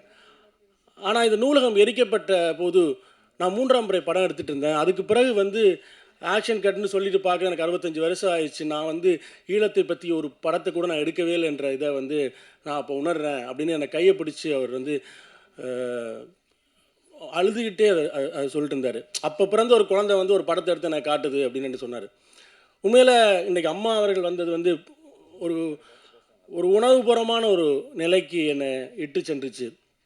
ஏன்னா நான் வந்து மட்டக்களப்பில் ஸ்கூலில் படிக்கும்போது அங்கே அந்த பாலுமேந்திரா சார் வீடை தாண்டி போகும்போதெல்லாம் நம்ம ஊர்லேருந்து ஒருத்தர் டைரக்டர் என்ற ஒரு உணர்வு அவர் கொடுத்துட்டே இருந்தார். ஆனால் அவரால் வந்து அந்த படத்தை எடுக்கவே முடியலைன்ற ஆதங்கம் வந்து அவருக்கு கடைசி வரைக்குமே இருந்துட்டு இருந்துச்சு. நான் அவர்கிட்ட அந்த படத்துக்கு பிறகு போய் உதவி இயக்குனர் சேரும்போதுமே அந்த விஷயத்தை சொல்லிட்டு இருந்தார், என்னால் அதை எடுக்கவே இல்லைண்டு. அப்போ தான் என்னட்ட அவர் ஒரு விஷயம் சொல்லியிருந்தார், நீ என்னைக்காவது ஒரு படம் எடுத்தால் குறைந்தபட்சம் உன்னுடைய முதல் படமாவது ஈழத்து கதை எடுத்துரு, இல்லைனா இந்த இண்டஸ்ட்ரிக்குள்ளே வந்து நீ வேறொரு படத்தை எடுத்துட்டா அது வெற்றின்னு அடுத்தடுத்து வெற்றியை நோக்கி போயிட்டு இருக்கும். இல்லை ஒரு தோல்வி படம் எடுத்தால் அடுத்த வெற்றியை நோக்கி படம் எடுக்கிற மாதிரியான ஒரு ஓட்டம் நடந்துகிட்டே இருக்கும். அந்த ஓட்டத்தின் முடிவில் பார்த்தா நமக்கு வந்து வயசாக இருக்கும், நமக்கு வந்து பல படங்களை தாண்டி வந்திருக்கும், நம்ம எடுக்க நினச்சா எங்களுடைய கதையை எடுக்க முடியாமல் போயிருமேன்னு சொன்னார். ஸோ அதனால தான் நான் என்னுடைய முதல் படம் எங்களுடைய வாழ்க்கையை சொல்கிற படமாக எடுத்தேன். அந்த படத்தில் ஜெனோசன் என்னுடைய உதவி இயக்குனராக வேலை செஞ்சார். விக்கி சொன்னது போல் என்னுடைய படம் திரைக்கு வர்றதுக்கு முன்னாடியே என்னுடைய உதவி இயக்குனராக வேலை செய்ய ஜெனோசனுடைய படம் எடுத்து அவன் வந்து அதை திரையை கொண்டுடுறான்ற சொல்கிறது வந்து மிக மிக மகிழ்ச்சியாகவும் பெருமையாகவும் இருக்குது. ஏன்னா இந்த வாழ்க்கைகள் தான் நமக்கு சொல்லப்படணும் என்று நம்ம நினைக்கிறோம். நம்ம வந்து உலகத்தினுடைய இப்போ நம்ம போர்ன்றது வந்து நம்மளுடைய கற்பிதங்கள் வேறு மாதிரி இருக்குது. போர்ன்றது வெறும் ரத்தமும் சதையும் மட்டுமே நடக்கிறது தான் போர் வாழ்வியலினுடைய படங்கள்னு நினைக்கிறோம். ஆனால் அதுக்குள்ளே ஒரு வாழ்க்கை இருக்குது, அதுக்குள்ளே தான் நாங்கள் வந்து வாழ்ந்தோம், அதுக்குள்ளே தான் காதல் இருந்தது, அதுக்குள்ளே திருமணங்கள் நடந்தது. அந்த வாழ்க்கை, அந்த போருடைய பேக்ட்ராப்பில் நடக்கக்கூடிய வாழ்க்கையை வந்து இந்த தமிழ் சினிமா சூழலுக்கு ரொம்ப புதுசான வாழ்க்கை. உலகத்தில் வந்து இன்றைக்கு வரைக்கும் பல கேள்விகள் வந்துட்டுருக்கு. ஏன் வந்து இந்த மாதிரி ஒரு போரோட வாழ்க்கையை நம்ம பார்க்கணும். உலகத்தில் வந்து இன்றைக்கி டாரண்டினோன்னு ஒரு இயக்குனர் வந்து என்றைக்கும் நடந்த யூதர்களுக்கு எதிரான படுகொலைகளை வந்து அவருடைய எல்லா படங்கள்லையுமே இப்போ வரைக்கும் சொல்லிட்டே இருக்கிறாரு. அந்த படங்கள் வந்து கமர்ஷியலாக உலகம் ஃபுல்லாகவும் ஓடிக்கிட்டு கொண்டே இருக்குது. அவர் இந்த வரலாற்றை இப்படி மாற்றியிருந்தால் எப்படி இருக்கும்னு ஒரு படம் இருக்கிறாரு, இன்க்ளோரியஸ் பாஸ்டர்ஸ்னு. அந்த படம் வந்து உலகத்தில் பெரிய பாக்ஸ் ஆஃபீஸ் ஹிட் ஆகுது. அப்படின்னா ஈழத்தில் இருக்கக்கூடிய படங்கள் வந்து ஏதோ ஒரு சோகமான அல்லது ஒரு ஆர்ட் ஃபிலிம் கேட்டகரிக்குள்ளே முடங்கி போகிற ஒரு படமாக வந்து, அல்லது அது ஏதோ அந்த ஈழ சினிமாவை பார்ப்பது என்பதே ஒரு தமிழ் தேசிய கடமையாக அல்லது ஒரு புரட்சியாக உணர்கிற ஒரு சூழல் இருந்துகிட்டே இருக்குது. நான் நினைக்கிறேன் ஈழ சினிமாவை பார்ப்பது என்பது ஒரு தமிழ் தேசிய கடமையெல்லாம் இல்லை. ஈழ சினிமாவை பார்ப்பது என்பது உலகத்தின் அற்புதமான படங்கள், போர் பேக்ட்ராப்பில் வந்த உலகத்தின் அற்புதமான கமர்ஷியல் படங்கள் இருப்பதைப் போல எங்களுக்கு தமிழ் சூழலில் தமிழர்களுக்கு வாய்க்கப்பட்ட ஒரு கதைக்களமாக ஈழம் இருந்து கொண்டே இருக்கிறது. தமிழ்ச்சூழல் அந்த கதைக்களத்தில் தொடாமல் ஒதுங்கி ஓடிக்கொண்டே இருக்கிறது என்று நான் நினைக்கிறேன். தமிழ்ச்சூழலில் வந்து நம்ம வந்து வேறு ஏதோ ஒரு கொரியன் படத்தினுடைய பாதிப்புலையும் வேறு ஒரு ஹாலிவுட் படங்களுடைய பாதிப்புலையும் படம் எடுத்துகிட்டு இருக்கோம். ஆனால் நம்ம சூழலில் நமக்கு சமீபமாக ஒரு வாழ்க்கை நடந்துகிட்டே இருக்குது. அந்த வாழ்க்கை தமிழகத்தோடையும் தொடர்புபட்டிருக்கு. ஈழத்தினுடைய 30 ஆண்டு கால போர் என்பது நிலத்திற்குள் மட்டும் சுருங்கிய போர் அல்ல, அது தமிழகத்தோடும் தொடர்புபட்ட இணைந்த பல கதைகளை கொண்டிருக்கக்கூடிய ஒரு போராக இருக்குது. ஸோ அந்த மாதிரியான ஒரு அந்த சூழலில் வந்து இந்த படம் வந்து அவங்க எடுத்திருக்காங்க. ஏற்கனவே சொன்னது போல் அது அந்த திணிசாமி அமைச்சர் சொன்னது போல் அந்த ட்ரெய்லர்லேயே உங்களுக்கு அந்த வாழ்க்கை எனக்கு அந்த இதில் வின்சென்ட் என்னுடைய படத்துலேயே நடிச்சிருக்காரு. அதில் பிரமாதமான ஒரு 80களின் வாழ்க்கையை அவர் வாழ்ந்திருக்காரு. இந்த படத்துலையும் அவருடைய அதாவது தமிழ் சினிமா அவரோட கயல் படத்துக்கு பிறகு தமிழ் சினிமா வந்து உபயோகப்படுத்த தவறிய பல நடிகர்கள் ஒருவராக நான் அவரை பார்க்குறேன். அவருடைய இத்தனை ஆண்டு காலத்தில் அவர் தமிழ் சினிமாவில் வெவ்வேறு பாத்திரங்களை அவர் பண்ணியிருக்கணும். ஆனால் அதுக்கான வாய்ப்பு சரியாக வரலை. ஆனால் அந்த வாய்ப்பு வந்து இந்த ஆண்டிலிருந்து அவருக்கு தொடங்கும்னு நினைக்கிறேன். அவ்வளவு அற்புதமான வாழ்க்கையை அந்த அந்த அந்த அந்த நடிச்சிருக்காங்க. அதே போல் டிஜே பானு அவர்கள் எனக்கு அந்த அப்படியே யாழ்ப்பாணத்தை அந்த ஃபஸ்ட்டு இவங்க அந்த அவங்கள தான் காஸ்ட் பண்ண போகிறோம்னு சொல்லி அவங்களுடைய திரைப்பட தொடக்க விழாவில் பார்க்கும்போதே எனக்கு வந்து எப்படி ஒரு யாழ்ப்பாணத்து பொண்ணை கண்டுபிடிச்சிட்டாங்கன்ற மாதிரி இருந்தது. அது வந்து படத்தில் பார்க்கும்போதும் அந்த அந்த எமோஷனில் அந்த அந்த காட்சிகளுக்குள்ளே அவங்க கொண்டு வந்திருக்காங்கன்னு நினைக்கிறேன். உண்மையில் அந்த அந்த அந்த ஊரே உங்களுக்கு புதுசாக இருக்கும். அந்த அந்த காட்சியை ஷூட் பண்ண அந்த ஊரே உங்களுக்கு புதுசாக இருக்கும். ஸோ அதுக்குள்ளே ஒரு மக்களுக்கு சென்றடையக்கூடிய, மக்களால் ரசிக்கக்கூடிய, இப்போ நான் ஏற்கனவே சொன்னது போல் போர் பேக்ரவுண்டில் ஈழத்தில் உருவாகிற படம்ன்றது வந்து ரொம்ப சோகமாக ஏதோ நம்ம வந்து ஈழ சினிமாவை வாழ வைக்கிறதுக்காக அந்த படத்தை பார்க்கணுன்ற இடத்துல இல்லாமல் அது எல்லா படங்களையும் போல் அது ஒரு நீங்கள் ரசித்து பார்க்கக்கூடிய ஒரு படமாக இருக்கும். அந்த படங்களுக்கான தொடக்கம் நடந்துகிட்டே இருக்குது. நாங்கள் ஈழத்தில் பல முயற்சிகள் போர் நடந்துகிட்டு இருக்கும்போதே பல முயற்சிகள் நடந்துகிட்டே இருந்துச்சு. 1992 உறங்காத கண்மணிகள்னு ஒரு படம் வந்து VHS கேமராவில் எடுத்தாங்க. ஒரு போருக்குள்ளே நாங்கள் இது வரைக்கும் பார்த்து ரசித்த ஹாலிவுட் சினிமாவை போல் ஒரு 2 போர்க்களத்தில் ரக்கி எடுக்க போகிற ஒரு போராளிகளுடைய பரபரப்பான கதையை வந்து 91, 92 வெறும் VHS கேமராவில் எடுத்தாங்க. ஒரு அற்புதமான படம். ஆனால் அப்போல்லாம் எங்களால் அதை ரீச் பண்ணுறதுக்கான வாய்ப்பு கிடைக்கல. அந்த வாய்ப்பு இன்றைக்கு வந்து சாத்தியப்பட்டிருக்கு. இன்றைக்கு எங்களை கதைகளை சொல்கிறதுக்கான ஒரு களம் உருவாகி இருக்கிறது. இன்றைக்கு தமிழ் சூழலில் பயங்கரமான ஒரு வாய்ப்பு நமக்கு கிடைச்சிருக்கிறது. அந்த வாய்ப்பை நாங்கள் இறுகப்பற்றி கொண்டு அந்த வெற்றியை நோக்கி நகர்வோம் என்று நினைக்கிறோம். நன்றி, வணக்கம். Thank you sir. Director Lenin Bharathi அவர்களே ஒரு சில வார்த்தைகள் பேச அழைக்கிறேன். தோழர்கள் அனைவருக்கும் வணக்கம். முதல்ல வந்து இந்த தயாரிப்பாளர்களுக்கும் நன்றி தெரிவிச்சுக்கலாம். முக்கியமாக இந்த 2 இயக்குநர்கள் தம்பிகள் ஜெனர்சனும் சுகீதரனும். ஏன்னா அவங்களாம் வந்து இப்போ உள்ள இந்த கமர்ஷியல் தமிழ் சினிமாக்களை பார்த்து வளர்ந்த குழந்தைகளாக இருப்பாங்க. அப்படி இருந்துமே அதெல்லாம் தவிர்த்துட்டு அவங்க வாழ்க்கைக்குள்ளேருந்து அவங்க மண்ணிலேருந்து ஒரு கதை எடுக்கிறதுக்கு வந்து ஒரு மிகப்பெரிய தெளிவு வேணும். அந்த தெளிவுக்காக அவங்க 2 பேருக்கும் முதல்ல வாழ்த்துகள். படம் நான் பார்த்துட்டேன், ரொம்ப நல்லா இருந்தது. ஒரே ஒரு வேண்டுகோள் மட்டும்தான். ஏன்னா கண்டிப்பாக வந்து தயாரிப்பாளர் சொன்ன மாதிரி எங்கள் கதைகளை வந்து எங்கள் ஜன்னல் வழியாக பார்க்காம எங்கள் வீட்டுக்குள்ளே வந்து பாருங்கன்னு சொல்கிறாங்க. அதே மாதிரி இந்த ஈழத்து பின்புலத்துலேருந்து நம்ம நிறைய கதைகள் சொல்ல வேண்டியது இருக்குது. எப்படி இங்கே இன்றைக்கி வந்து மலையாள படங்கள் பார்க்கும்போது அந்த நிலப்பரப்பும் அவருடைய வாழ்க்கையுடைய வாழ்வியல் சூழலும் வந்து நமக்கு ஒரு ஏதோ ஒரு விதத்தில் நம்மளை இழுக்குது, புதுசாக ஒரு தன்மை ஏற்படுத்து கதைகளை தாண்டி. அது மாதிரி ஈழத்தில் பதிவு பண்ணப்பட வேண்டிய அவ்வளவு விஷயங்கள் இருக்குது. ஈழத்திலிருந்து வரக்கூடிய படைப்பாளர்கள் இங்கே தமிழ் சினிமாவுடைய தாக்கத்திலிருந்து முதல்ல விடுபட்டால் நிறைய ஒரு முக்கியமான படங்கள்லாம் வரும் அப்படிங்கிறது இந்த நேரத்தில் நான் பதிவு செய்து கொள்கிறேன். அது ஒரு தன்னிச்சையான இண்டஸ்ட்ரியாக மாறணும், அது ரொம்ப முக்கியமானதாக இருக்குது. அதுக்கு இது வந்து ரொம்ப ஒரு வெளிச்சமாக தெரியுது. ஒரு தன்னிச்சை இன்னும் இந்த இந்திய சார்பு இல்லாமல் தமிழ் சினிமா துறைகளுடைய ஆளுமைகள் சார்பு இல்லாமல் ஒரு தன்னிச்சையான அந்த ஒரு இண்டஸ்ட்ரியாக ரொம்ப சீக்கிரம் வரும் அப்படிங்கிற நம்பிக்கையை வந்து இந்த படம் கொடுத்துருக்கு. இதுக்கடுத்து சோமிதரன் தோழர் ஒரு படம் எடுத்து முடிச்சிருக்கிறாரு. இங்கே இருக்கிற விஜிதரன் தோழர் ஒரு படம் எடுக்க இருக்கிறாரு. இப்போ அசின்னு ஒரு தோழர் வந்து அவர் ஒரு படம் எடுத்துகிட்டு இருக்காரு. ஸோ நம்பிக்கைகள் நிறைய இருக்குது நமக்கு. கண்டிப்பாக உங்களுடைய தன்னிச்சையான அந்த ஒரு இண்டஸ்ட்ரிக்கு எப்போதும் நாங்கள் துணை நிற்போம் என்று கூறி விடைபெறுகிறேன். நன்றி, வணக்கம். அடுத்தபடி மூர்த்தி அவர்களே ஒரு சில வார்த்தைகள் பேச அழைக்கிறேன். அனைவருக்கும் வணக்கம். ஸோ இந்த ட்ரெய்லர் பார்த்தேன், ரொம்ப சூப்பராக இருந்தது. இந்த மாதிரி ஒரு மிகப்பெரிய படைப்பை நான் எதிர்பார்க்கவே இல்லை. நான் ஆல்ரெடி இந்த 2 பேரும் இயக்குனர் அவங்க ஆஃபீஸ் போயிருக்கேன். அங்கே ஈழத்தில் இவங்களோட ஆஃபீஸ் அலுவலகத்துக்கு நான் போயிருக்கேன். ஸோ அவங்களோட உழைப்பை எல்லாத்தையும் பார்த்துருக்கேன். ஒரே ஆஃபீஸ் ஃபுல்லாக வெறும் ஸ்டோரி போர்டாக போட்டு எல்லாம் பயங்கரமாக பண்ணிட்டு இருந்தாங்க. அப்போவே ரொம்ப இன்டர்நேஷ்னலாக அவங்களுடைய ஒர்க் எல்லாமே இருந்தது. ஸோ ரொம்ப கங்க்ராச்சுலேஷன் ஃபார் யூ. லைக் ரொம்ப மிக அற்புதமான படைப்பு இது. இந்த ட்ரெய்லர் நான் 2 நாளைக்கு முன்னாடியும் பார்த்தேன், நான் இப்போது இங்கே தேட்டர்லையும் பார்த்தேன். ரொம்ப சூப்பராக இருந்தது. தயாரிப்பாளர் அவர்களுக்கு என்னுடைய வாழ்த்துக்கள். ஈழத்துலேருந்து ஒரு இண்டஸ்ட்ரி வளருதுன்றது நம்ம எல்லாருக்கும் ரொம்ப பெருமையான ஒரு விஷயம். அங்கே ஒரு யூனிட்டும் ஸ்டார்ட் ஆகிடுச்சு. லைக் அடுத்தடுத்து பின்னாடி நிறைய கதைகள் வரும்னு நான் எதிர்பார்க்குறேன். வெறும் போர்க்களத்தில் மட்டும் இல்லாமல் அங்கே ஒரு வாழ்வியல் இருக்குது. அந்த வாழ்வியலுக்கான மொத்த கதைகளும் கமர்ஷியலாகவும் சரி, ஆர்ட் ஃபிலிமாக இருந்தாலும் சரி, எல்லாமே வெளியிலேருந்து நிறைய பேர் அந்த கதைகளை சொல்லியிருக்காங்க. அதை தான் நாங்கள் பார்த்துருக்கோம். நிறைய பேர் தப்பாகவும் சொல்லியிருக்காங்க. அங்கே உள்ளவங்க நீங்கள் அந்த கதைகளை எடுத்துகிட்டு சொல்கிறது அதுதான் சரியான விஷயம். ஸோ இந்த படம் மிகப்பெரிய சக்ஸஸ் அடையும்.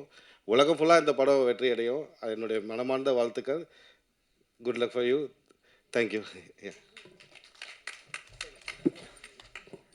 அவர்களே ஒரு சில வார்த்தைகள் பேச அழைக்கிறேன். வணக்கம். தேங்க்யூ மட்டும். எல்லாருக்கும் வணக்கம். இன்னும் சடனாக அண்ணாலாம் கூப்பிட்டு பேசினதுக்கப்புறம் கூப்பிடுவான்னு நினச்சேன். பத்திரிகையாளர்கள், மீடியா நண்பர்கள், மேடையில் அமர்ந்திருக்கும் ப்ரொடியூசர், இயக்குனர்கள், அதுக்கப்புறமா எங்களுடைய நலன் விரும்பிகள் எல்லாருக்குமே வணக்கம் அண்ட் ரொம்ப நன்றி. அந்தோனி படத்தினுடைய ட்ரெய்லர் அண்ட் இசை வெளியீட்டு விழா எல்லாருக்கும் வந்ததுக்கு. அதாவது ரொம்ப நாள் ஒரு ட்ரீம் இது. இப்படி ஒரு ஸ்டேஜில் ஏறி, அதாவது இதே பிரசாத் லேபில் நம்மளோட பேனரும் இருக்குது. இந்த ஸ்டேஜில் ஏறி நம்ம உட்காரோம் அப்படின்னு ரொம்ப நாள் ஒரு ட்ரீம். ஏன்னா ஓப்பன் பண்ணால் ஒரு 3 வருஷத்துக்கு முன்னாடி நானும் ஜெனோஷனும் இதே பிரசாத் லேபில் ஒரு புக் லான்ச்சுக்கு வந்திருந்தோம். அப்போது அங்கே உட்காந்துருந்தோம். அந்த இடத்துல அப்போ உட்காந்துருக்கும்போது, அண்ணா பார்த்துக்கண்ணா, இதே இடத்துல ஒரு நாள் நம்ம உட்காந்துடணும் அப்படின்னு சொன்ன, ஒரு படம் பண்ணிவிட்டு இந்த இடத்துல நம்ம அதை லான்ச் பண்ணணுன்னா பெருசாக அப்படின்னு சொல்லியிருந்தாரு. ஸோ ஏதோ இந்த யூனிவர்ஸ் நமக்கு கரெக்டாக ஒரு விஷயத்தை நோக்கி அதை ஒரு விஷயத்தை நினச்சிட்டே இருக்கும்போது அந்த விஷயம் கண்டிப்பாக நமக்கு நடக்கும். நினைக்காத விஷயம் வேணால் நடக்காமல் இருக்கலாம், நினச்சிக்கிட்டு இருக்க விஷயம் கண்டிப்பாக நடக்கும் அப்படிங்கிறதுக்கு இந்த படம் இவ்வளோ தூரம் ஒரு பெரிய அளவில் இதை ரிலீஸ் பண்ணுறதுக்கு இந்த படம் ஒரு பெரிய காரணமாக இருக்குது. அதாவது இலங்கைன்னு சொல்லும்போது அங்கே ஒரு அழகான ஒரு வாழ்வியல் இருக்குது, அங்கே ஒரு அழகான ஒரு காதல் இருக்குது. அங்கே அவங்களுடைய ட்ரெஸ்ஸிங் சென்ஸ்லேருந்து, சாப்பிட்ற முறையிலேருந்து, சாப்பாட்டு முறையிலேருந்து, ஈவன் சமைக்கிற முறையிலேருந்து நிறைய வித்தியாசங்கள் இருக்குது. ஸோ எங்களுடைய வாழ்க்கையை நாங்கள் உலகத்துக்கு காட்டணும். ஸோ அது எப்படி இருக்குது அப்படின்னு எல்லா மக்களுக்கும் தெரியப்படுத்தணும். ஒரு ஒரு ஒரு ஒரு கவிதை மாதிரி ஒரு விஷயத்த உலகத்துக்கு கொடுக்கணும், ஒரு படத்தை கொடுக்கணும் அப்படிங்கிற ஒரு ஆசையில் ஜெனோஷன், சுகீர்தன் 2 பேரும் ஒரு அந்தோனி அப்படிங்கிற ஒரு படம் பண்ணியிருக்காங்க. ஸோ அந்த படத்தில் நான் அசோக் அப்படிங்கிற ஒரு கேரக்டர் பண்ணியிருக்கேன். ஸோ அந்த கேரக்டரும் எல்லாருக்கும் படம் ரிலீஸ் ஆனதுக்கு பிறகு பிடிக்கும் அப்படின்னு நம்புகிறேன். ஸோ இந்த படத்துக்கு எனக்கு வாய்ப்பு கொடுத்த ப்ரொடியூசர் ரமணன் அண்ணா அவருக்கும், அதுக்கப்புறமா இயக்குனர் சுகீர்தன், அப்புறம் ஜெனோஷன் அவர்களுக்கும், இதையும் தாண்டி என்னுடைய அண்ணா கோ ஆர்டிஸ்ட் கயல் வின்சன் அண்ணா அவருக்கும் எனக்கு ரொம்ப நன்றி. ஏன்னா எதிர்பார்க்கவே இல்லை, நினச்சும் பார்க்கல. அதாவது அண்ணா கூட ஸ்க்ரீன் ஸ்பேஸ் ஷேர் பண்ணுற ஒரு கட்டம் வரும் அப்படின்னு.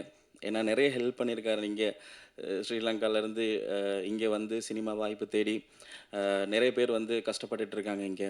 ஸோ அவங்களுக்கு எல்லாருக்குமே ஒரு அடைக்கலமாக ஒரு வீடு தான் இப்போ வரைக்கும் இருந்துகிட்ருக்கு. இப்போ வரைக்கும் அங்கே தான் இருக்கேன்.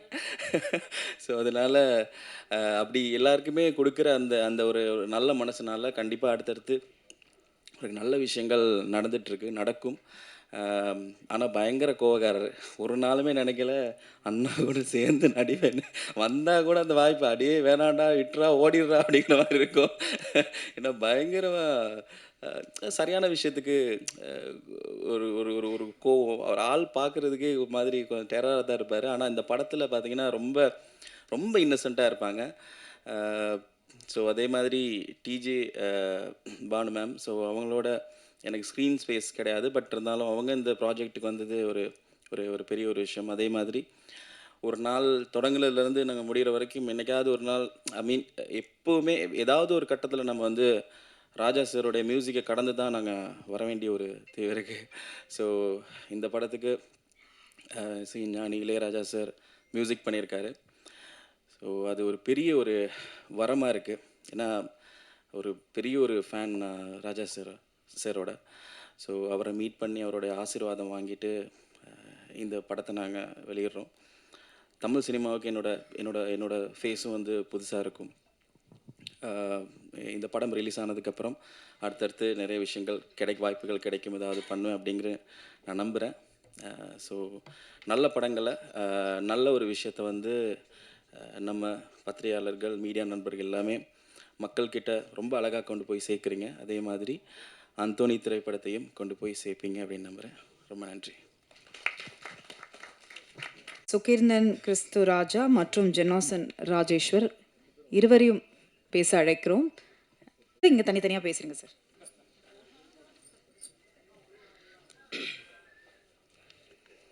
நான் ஒரு சின்ன பேப்பர் வச்சுருக்கேன், ஒரு சில வார்த்தைகள். அனைவருக்கும் வணக்கம். நான் இங்கே உட்காந்துருக்கிறது ரொம்ப எமோஷ்னலாக தான் இருக்கிறேன்.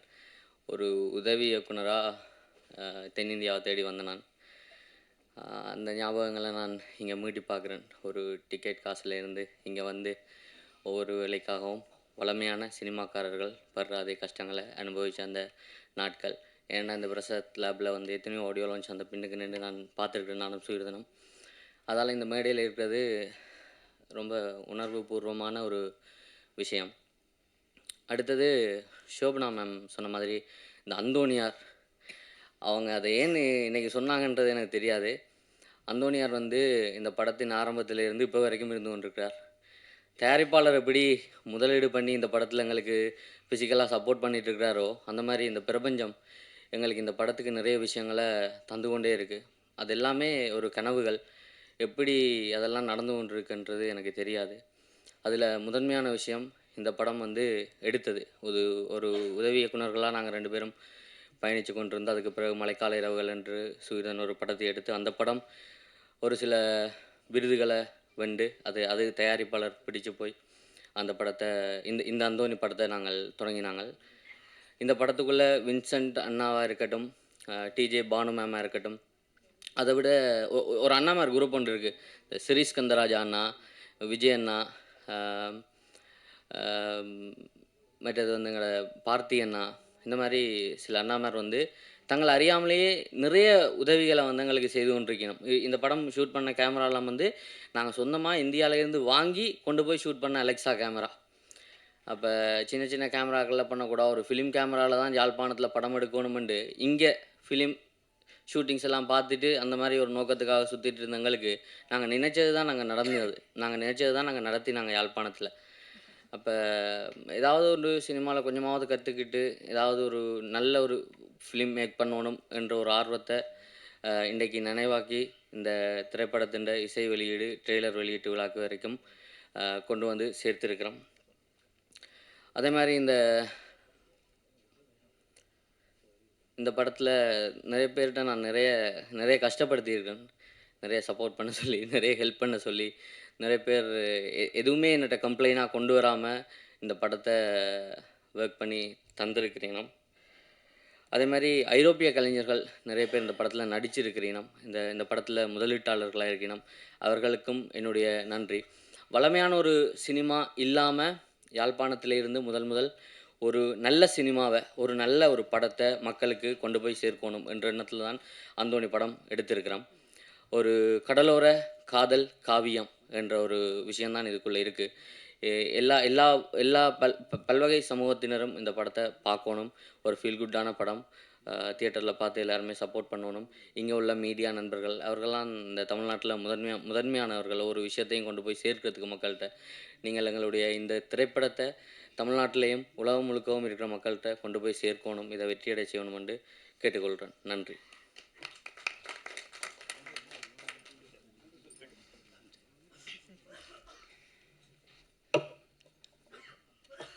நல்ல மழை பெய்து எந்தன் காடு இங்கு கனிந்தது, நான் நினைத்த எண்ணம் கல்வெட்டாக வளர்ந்தது, கொம்பு தேனை பார்த்து நின்றேன் கையில் வந்து விழுந்தது, கூட்டத்தோடு நின்ற என்னை கொஞ்சி மன்னம் அழைத்தது அப்படின்ற மாதிரி இந்த நிகழ்வு எனக்கு. நன்றி எல்லாமே அவர் சொல்லிட்டாரு. படத்தை பற்றி நான் சொல்கிறேன். எல்லா ஒரு படத்தில் சொல்லியிருப்பாங்க, காதலும் கடலும் எப்பயுமே பார்த்தா சலிக்காது அப்படின்ற மாதிரி.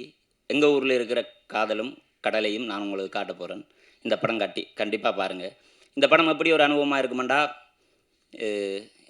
அவ்வளோவெல்லாம் செலவழித்து ஸ்ரீலங்காவுக்கு டிக்கெட்டை போட்டு வந்து அங்கே எல்லாம் சுற்றி பார்த்து எங்கெங்கெல்லாம் பார்க்கணுமோ அப்படின்ட்டு இல்லாமல் அவ்வளோ காசு செலவழிக்க தேவையில்லை. இந்த படத்துக்கு ஒரு டிக்கெட் எடுங்க. யாழ்ப்பாணம் டவுனில் இறங்கி ஒரு அழகான கிராமத்துக்குள்ளே ஒரு பஸ்ஸில் ஏறி நீங்கள் போகும்போது ஒரு 5 ராஜா பாட்டு கேட்டு ஜன்னல் கரையோட ஒரு காற்றடிக்கும் போது கண்ணால் உங்களுக்கு எப்படி ஒரு கண்ணீர் வருமோ அப்படியான ஃபீலிங்கை இந்த படம் கொடுக்கும். மற்றபடி என் டீம் எல்லாருமே உதவி இயக்குநர்கள் அது எல்லாமே இல்லாமல் எல்லாருமே நண்பர்கள். தமிழாக இருக்கட்டும், கலையக்காவாக இருக்கட்டும், என் டீமில் வேலை செஞ்ச ஆகாஷ், மது ஸ்டாலின் அப்படி இப்படின்னு நிறைய பேர் இருக்குது. நேரம் போதாமே என்று பின்னால் தட்டிக்கிட்டு இருக்காங்க. அதனால் ஓகே. எங்கள் அப்பாவுக்கு முதலாவது நன்றி. அடுத்தது எல்லாருக்குமே பையனோட வெற்றியை பார்க்குறது எல்லா அப்பாவுக்குமே கொடுத்து வைக்கிறதில்ல. இந்த போஸ்ட் ப்ரொடக்ஷன் நடந்து கொண்டு இருக்கும்போது தான் ஜெனோசனாகட அப்பா இறந்தார். இறந்து 2வது நாள் திருப்பி டிக்கெட்டை போட்டு வந்து இங்கே டப்பிங் மிக்சிங்கான வேலைகள்லாம் பார்த்துக்கிட்டு இருக்காங்க. எங்கள் அப்பா உயிரோடு தான் இருக்கார். எங்கள் அப்பா சார்பில் அவங்க அப்பா சார்பில் கட்டாயமாக அவர் பார்ப்பார், சந்தோஷப்படுவார். அவங்க அம்மா எல்லாருக்குமே நன்றி. அடுத்தது அண்ணா வின்சண்ணா, இந்த கடல் எப்படி கடக்க போகிறோம் அப்படின்ட்டு இருக்கும்போது இந்த கடலில் கடக்கிறதுக்கான கிடைச்ச ஒரு படகு, ஒரு பலமான படகு. அப்படி மேம் அந்த கடலில் கிடைச்ச முத்து ஜோவம்மா மேம் அவங்க அந்த முத்து சரியான காலத்தில் எங்கே இருக்கணுமோ அப்படி தான் இவங்களுக்கு மகளாக நடிச்சிருந்த மருமகள் அவங்க. மற்றது அசோக் கேரக்டர், கரோலின் கேரக்டர் எல்லாருமே அற்புதமாக இருக்கும். அழகான காதல் கதை, ஒன்றுமே இல்லை. நல்ல கண்டென்ட்டும் நல்ல கதைகளுமே பார்க்குறதுக்கு இப்போ ஆடியன்ஸ் எல்லாருமே வந்துட்டாங்கன்றது தெரியுது. நிறைய தளங்கள் இருக்குது. கட்டாயம் உங்களுக்கு இது ஒரு நல்ல படைப்பாக நல்ல அனுபவத்தை தர்ற மாதிரி இருக்கும். நன்றி.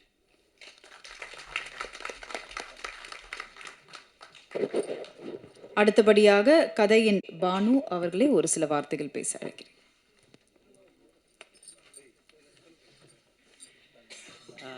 எல்லாருக்கும் வணக்கம். கொஞ்சம் லேட் ஆயிடுச்சு வரும்போது. ஆக்சுவலி ஹாஸ்பிட்டலுக்கு போய் வர அந்த மாதிரி ஒரு டைம் வந்தாச்சு. பட் அதுக்கு சாரி. இந்த நான் ஏற்கனவே ட்ரெய்லர் பாடங்கள் படம் பார்த்துட்டேன். ஸோ அது உங்களுக்கு பிடிக்கும்னு நான் நம்புகிறேன். கண்டிப்பாக நம்ம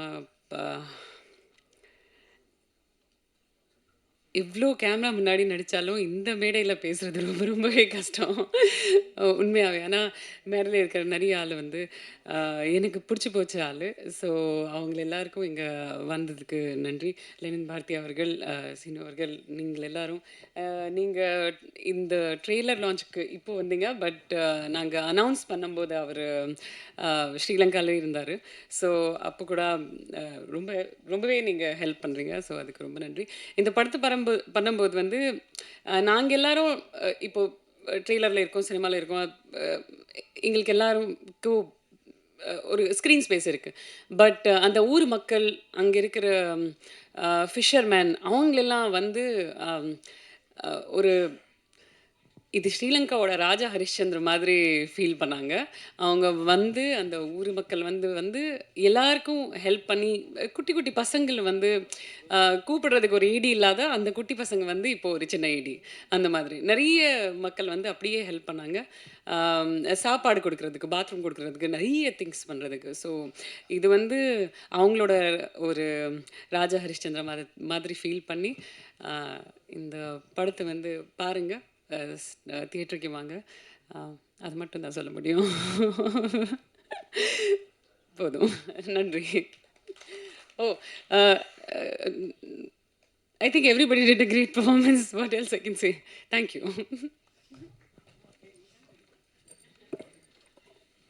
ஓகே.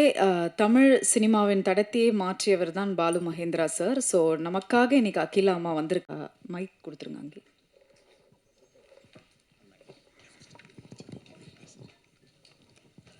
எல்லோருக்கும் வணக்கம். என்னோட கணவரும் நானும் இலங்கையில் தான் பிறந்து வளர்ந்ததெல்லாம். ஆனால் எங்கள் ஊரை பற்றி படம் எடுத்தது எனக்கு ரொம்ப பெருமையாகவும் சந்தோஷமாகவும் இருக்குது. என்னோட கணவரோட ஆசீர்வாதத்தால் இந்த அந்தோணி படம் பெரிய வெற்றி பட வாழ்த்துகிறேன். நன்றி, வணக்கம். தேங்க்யூம்மா. Thank you so much.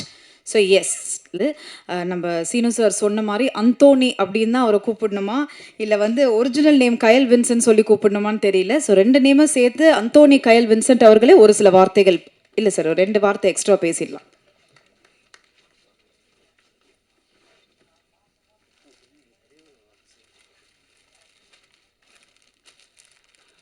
எல்லாருக்கும் வணக்கம். பேசுகிறதுக்கு முதல் நான் நடித்த படம் ஒரு 10 படத்தில் ஆடியோ லான்ச் வந்திருக்கேன். வேடிக்கை பார்க்குறதுக்குன்னு ஒரு படத்துக்கு போயிருக்கேன். ஆனால் எந்த ஆங்கருமே கண்ணீர் விட்டு பார்த்ததில்ல. எங்களோட படம் ஏற்கனவே சோகமான படம். வாரவங்க எல்லாமே சோகமாகவே பேசிகிட்டு இருக்கிறாங்க. ஸோ இப்போ என்னையும் அந்த டைரக்டர் ஒரு முக்கியமான விஷயம் சொன்னாங்க. நீங்கள் ஃப்ளைட் எடுத்து போய் ஜஃப்னாவுக்கு போக தேவையில்ல, டிக்கெட் எடுத்து போனீங்கன்னு சொன்னால் ஜஃப்னா டவுனில் இறங்கி அல்லப்பட்டின்னு சொல்லி ஒரு கிராமம் இருக்குது. ராஜா சாரோட 5 பாட்டை கேட்டுட்டு நீங்கள் அங்கே போனீங்கன்னு சொன்னால் எங்கள் ஊரை பார்க்கலாம்னு சொல்லி அந்தோணி சார்பில் நாங்கள் உங்களை பூ கொடுத்து கௌரவிக்கிறோம். இது பிறகு கூல் சுரேஷ் கொடுத்த பூ மாதிரி மாலை மாதிரி போகாமல் அண்ணன் முறையில் கொடுத்த பூவு. சரி, எனக்கு 2 வார்த்தையில் நான் இந்த படத்தை பற்றி பேசணுன்னா என்கிட்ட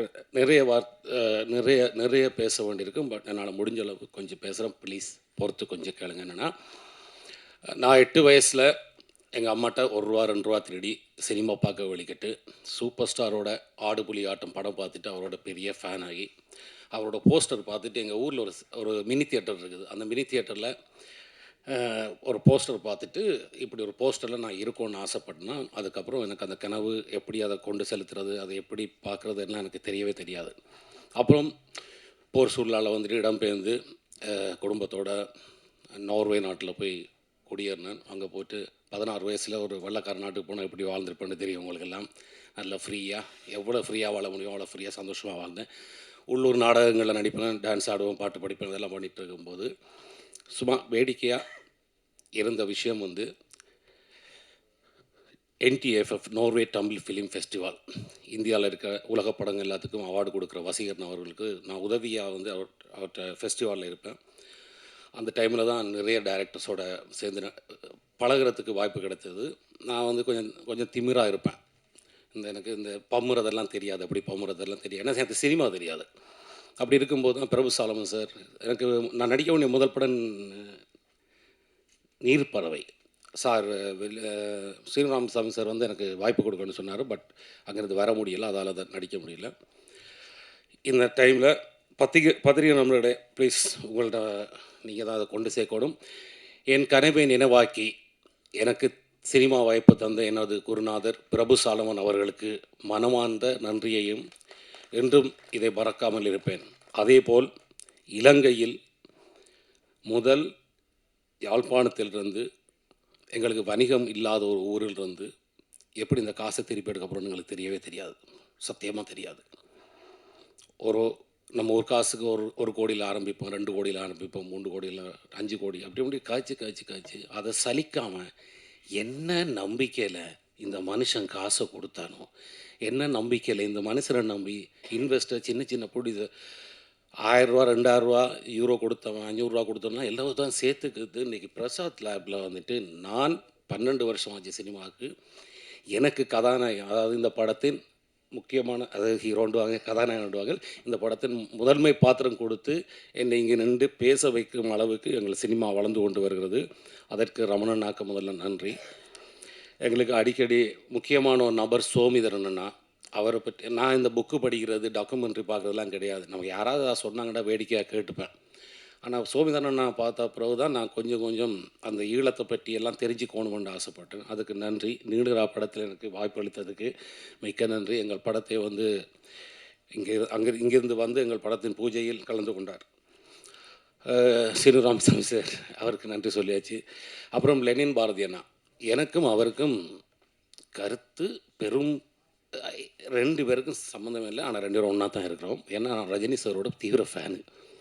ஓகே, நான் சினிமாவோட ஃபேனு, ரஜினி சாரோட ஃபேன், அவ்வளோதான். நான் ஒரு படத்தை படமாக பார்ப்பதால். அப்புறம் வந்து யாரை பற்றி சொல்ல, சுதர்ஷன் ஆக்டர், அவனும் எனக்கு ஒரு தம்பி தான். இந்த படத்தில் அவனோட நடிக்கிறது எனக்கு சந்தோஷம். அப்புறம் யாரை பற்றி சொல்லணுது இல்லை. ஆனால் இங்கே சொல்ல போனால் ஜெனோசன் என்ற அந்த ஒரு நபர், அவருக்கு எலும்பி நன்றிங்கன்னு சொன்னால் அவருக்கு நீங்கள் எல்லாம் அவருக்கா பார்த்துக்கோங்க. இந்த அவரை பற்றி தான் இங்கே நேற்று ஒரு ஆங்கர் கேட்டாங்க, எனக்கு ஒரு ஸ்வீட் கொடுத்து இந்த படத்தில் வேலை செஞ்ச ஆக்களில் இந்த ஸ்வீட்டை யாருக்கு கொடுப்பேன் அப்படின்னு சொன்னால், நான் சொன்ன வந்துட்டு சுகிர்தன் டைரக்டர், நீங்கள் ஒரு எழுந்தினில்லைங்க சுகிர்தன், இவருக்கு கொடுப்போன்னு சொன்னேன். அப்புறம் டக்குன்னு எனக்கு ஸ்டாக்காக இவனுக்கு கொடுக்க, எல்லாத்தையும் அவனுக்கு தான் கொடுக்கணும்னு சொன்னேன். ஏன்னா கிட்டத்தட்ட 7 வருஷமாக வந்து எல்லா சினிமா அசிஸ்டன்ட் டைரக்டர்ஸ் எல்லாம் மதுரையில் இருந்தோ, கோயம்புத்தூர்லேருந்து, இந்த ஊரில் இருந்தோ, இல்லாட்டி எந்த நாட்டில் இருந்தோ வார எல்லா அசிஸ்டன்ட் டைரக்டரும் பாடுற அதே கஷ்டத்தை பட்டாலும் கடைசி மட்டும் விட்டாமல் நின்று முயற்சி பண்ணி, அவங்க நிச்சயந்தானா இலங்கையில் வந்து ஒரு 2 லட்சம் 3 லட்ச ரூபா சம்பளத்தில் வேலை செஞ்சுட்டுலாம் போயிருக்கலாம். எல்லாத்தையும் விட்டுட்டு இதைத்தான் பண்ணணும்னு சொல்லி வந்து லெனின் நான் சொன்ன மாதிரி எல்லாரும் எடுக்கிற படம் எடுக்காமல் புதுசாக ஒரு படம் எடுப்பேன்னு சொல்லிட்டு இது பண்ணாங்க. இந்த படத்தோட கதை கேட்டு நான் தான் முதல்ல எனக்கு பிடிக்கலன்னு சொன்னாலும், ஆனால் இந்த படத்தில் நடிச்சிருக்காட்டி நான் பெரிய ஒரு குற்றம் செய்தவனாக தான் இருந்திருப்பேன்னு சொன்னால், இதே பிறகு என்ன கூப்பிட்ருப்பாங்க ஆடியோ லான்ச்சுக்கு. இப்படி ஒரு ட்ரெய்லரை பார்த்துட்டு ஆனால் முட்டாள் பகலே இந்த படத்தை விட்டேன்னு சொல்லி புலம்பாமல் என்னை நம்பி என்னை உருவாக்கி ஒரு அந்தோனியாக என்னை மாற்றி, எனக்கு ரொம்ப ஆசை தான். 12 வருஷமாக கயல் வின்சன் சொல்கிறாங்க, அந்தோனி வின்சன் சொன்னாலும் நல்லா இருக்கும்னு ஆசைப்பட்றேன். அப்புறம் டிஜே பானு, அவங்கள பற்றி கண்டிப்பாக சொல்லணும். என்ன சொன்னால், அவங்க வந்துட்டு செலக்ட் பண்ணி படம் நடிப்பாங்க. ஆனால் என்ன ஆச்சரியம்னு சொன்னால், இவங்க இந்த படத்துக்கு எங்கள் படமும் கதை கேட்டாங்க, ஓகே சொல்லலை.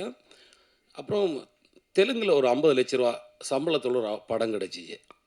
எவ்வளோ பெரிய முட்டாள்னு தெரியல. அந்த படத்தை வேணான்ட்டு யாழ்ப்பாணத்துக்கு தனியாக ஒரு ஆளாக வந்து எந்த எதிர்பார்ப்பும் இல்லை. அசிஸ்டன்ட் கிடையாது, மேக்கப் ஆர்டிஸ்ட் கிடையாது, ஒன்றும் கிடையாது. நாங்கள் யாரை சொல்கிறோமோ இவங்க தான் மேக்கப் ஆர்டிஸ்ட்டு கையில் சொன்னால், கலையா அவங்க தான் மேக்கப் ஆர்டிஸ்ட்னு சொல்லி ஒத்துக்கிட்டு எங்களுக்கு முழுக்க ஒத்துழைப்பு கொடுத்தது. சீரியஸாக இந்த படத்தில் வந்துட்டு அந்தோனியா வேறு யாரும் ஒன்றா நடிச்சிருக்கலாம். அதுக்கு நிறைய நடிகர், நல்ல நடிகர்கள் இருக்காங்க. ஆனால் நளினியாக நடிக்கிறதுக்கு அவங்களால மட்டும்தான் முடியும். நீங்கள் இருக்கிற எல்லா போஸ்டர்லையும் பாருங்கள், நளினி அங்கே இருப்பாங்க. இந்த நளினிக்குள்ளே அந்த கூட்டுக்குள்ளே குறுகி போய் நிற்கிற அந்தோடி மட்டும்தான் நான். அடே நீ இப்படிலாம் பேசுவேன்னு யோசிக்கிறீங்களாடா? நல்லா பேசுனா சரி. நன்றி.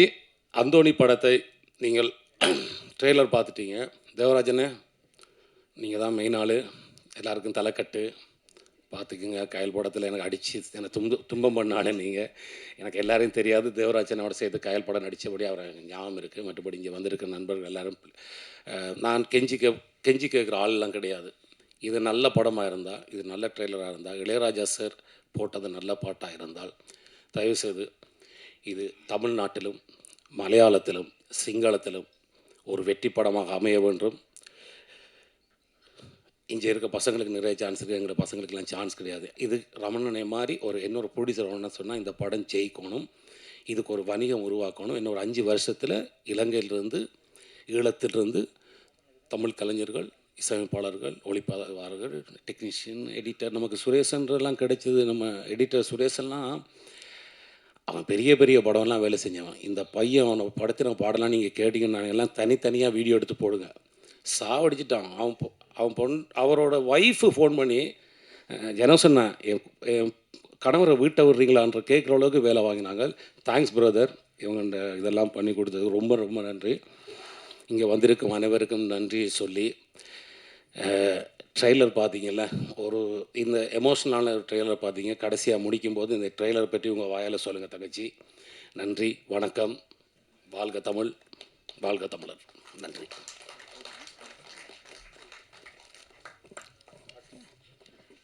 தேங்க்யூ தேங்க்யூ, அவரே சொல்லிட்டாரு. தேங்க்யூ அண்ணா, தேங்க்யூ ஸோ மச். நான் அந்தோனினால நான் அந்தோனினே கூப்பிட்றேன், அந்தோனி அண்ணானே சொல்லிடுறேன். ஏன்னா நான் அழுததுக்கான காரணம் வந்து எஸ் அஃப்கோர்ஸ் நான் சொன்ன மாதிரி நான் ஒரு மிகப்பெரிய அந்தோனியாரோட பக்தர். ஸோ எனக்கு அது ரொம்ப இமோஷ்னல் ஆகிடுச்சு. அண்ட் நதர் முக்கியமான ஒரு விஷயம், ட்ரெய்லர் அது பார்க்கும்பொழுது I don't know, I was just telling, நான் சார்கிட்டயும் சொல்லிட்டு இருந்தேன், இந்த மாதிரி எனக்கு என்னமோ சிறை படம் எப்படி வந்து அப்படியே ஹிட் ஆகி ஒரு லெவலில் கொண்டு போச்சோ, எனக்கு என்னமோ இந்த படம் செம்ம ஹிட் ஆகிடும் போல இருக்குன்னு சொல்லி நானும் சாரும் பேசிகிட்டு இருந்தோம். ஸோ டெஃபினெட்லி அண்ணா சொன்ன மாதிரி and of course to both the directors, கண்டிப்பாக இந்த படம் நிச்சயமாக வெற்றியாக மாறிடும். இதில் எந்த மாற்றமும் இல்லை. நீங்களின்றி நாங்கள் இல்லை, நான் இது எப்போவுமே சொல்கிற டைலாக் இல்லை, ரொம்ப ஆத்மார்த்தமான வார்த்தை நான் ப்ரெஸ் ரிப்போர்ட்டர்ஸ் கிட்ட எப்போவுமே சொல்கிறது. ஸோ கண்டிப்பாக தரமான படத்தை நீங்கள் நிச்சயமாக ஒரு இடத்துல வச்சுருவீங்க. ஸோ அதுக்கும் எங்களுடைய வாழ்த்துக்கள். இன்னொரு முக்கியமான ஒரு நபருக்கும் இந்த நேரத்தில் நன்றி. ஒரு படம் எவ்வளோ முக்கியமோ அதே போல் இசை ரொம்ப ரொம்ப முக்கியம். ஆடட் ஃப்ளேவராக நம்மளோட மாஸ்ட்ரோ சார் ரொம்ப அழகான இசை கொடுத்துருக்காரு. ஸோ அவருக்கும் மிகப்பெரிய நன்றிகள். என்னன்னா இதை இல்லை, தங்கச்சி பேசின அப்புறம் அண்ணா கண்டிப்பாக பேசணும். இதில் முக்கியமான ஆள், அவருக்கும் எனக்கு ஒத்தே வராது, எதுவும் தெரியல. அவரோட ஃபஸ்ட்டு படம் நீலராலேருந்து அவர் ஒரு டைரக்டருக்கும் ப்ரொடியூசருக்கும் மட்டுமே பக்கபலமாக இருப்பார். என்ன சொன்னால், அவருக்கு கிடைக்கிற படம் எல்லாமே லோ பட்ஜெட்டில் தான் கிடைக்கும். அதுக்குள்ள என்னாவது செஞ்சு இந்த படத்தை கொண்டோண்டாக்காண்டி சொல்லி விக்கி அண்ணா, முதல்ல உங்களுக்கு நான் சாரி கேட்டுக்கிறேன். விக்கி அண்ணா வாங்க, முதல்ல மன்னிச்சுக்கோங்க, நான் தான் கூட உங்களோட சண்டை பிடிச்சிக்கிறேன். இப்போ நீங்கள் பேசும்போது தான் தெரிஞ்சு எங்களை விட ஈழத்தை பற்றி உங்களுக்கு எவ்வளோ தெரிஞ்சிருக்குன்னு. எங்களை விட சினிமா, என்னை விட உங்களுக்கு அவ்வளோ சினிமா தெரிஞ்சபடியாக தான் நீங்கள் அவ்வளவு கடினமாக எல்லா கெட்ட வார்த்தைகளையும் எல்லா கெட்ட பேரையும் உங்களுக்குள்ளே வச்சுக்கிட்டு சிரிச்சுக்கிட்டு ஒன்றும் தெரியாத மாதிரி இருந்ததுக்கு. ஸோ இப்படி ஒரு மேடையில் மன்னிப்பு கேட்குறதுக்கு நான் பயப்படலை. நான் எல்லாம் கோவக்காரன்னு சும்மா சொல்கிறாங்க. எனக்கு நியாயமாக இருந்தால் கோபம் வராதுங்க, அநியாயமாக இருந்தால் கோபம் வரும். தேங்க்ஸ் விக்கினா. அடுத்தது ஜிபிடி தமிழன் எழில் அவர்கள், ஒரு ரேப் சிங்கர், அவரும் ஈழத்து கலைஞர். அப்புறம் விஜிதரன், அவர் ஏதோ பொலிட்டிக்கல் ஸ்டடியெல்லாம் பண்ணி வச்சுக்கிறாரு, நிறைய கதை எழுதிட்டுருக்காரு. இவங்க எழுந்திருங்கெல்லாம் தெரிஞ்சுக்கட்டும் எப்படி கலைஞர்கள் வந்துட்டுருக்காங்க. அப்புறம் தமிழ், அவர் ஒரு அடுத்த பாக்யராஜா வர்றதுக்கான, பாக்யராஜ் சார் மாதிரி வர்றதுக்கான எல்லாம் இருக்குது. கலை, நன்றி கலை, அங்கே வந்து அவ்வளோ தூரம் மேக்கப் ஆர்டிஸ்ட்டு, மிச்ச கலைஞர்லாம் வர முடியலை. ஒரு இந்த படத்தின் முக்கியமான கதாபாத்திரம் நடித்தபடியார் சில குறைகள் பேசாமல் விட்டுருப்பேன், யாருக்காக திட்டியிருப்பேன். நான் பெரிய கோவக்காரெலாம் கிடையாது. நாளைக்கு கயல் வின்சன், அந்தோனி வின்சன் கோவக்காரன்னு சொல்லி டைட்டில் போட்டு முடிச்சு விட்றாங்க. நன்றி நன்றி நன்றி. தேங்க்யூண்ணா, thank you so much. And yes, thanks to press and media friends. ரொம்ப ரொம்ப நன்றி, காத்திருந்து அழகாக இந்த இசை வெளியிட்டு ரொம்ப அழகாக. Thanks to the camera team also. Thank you.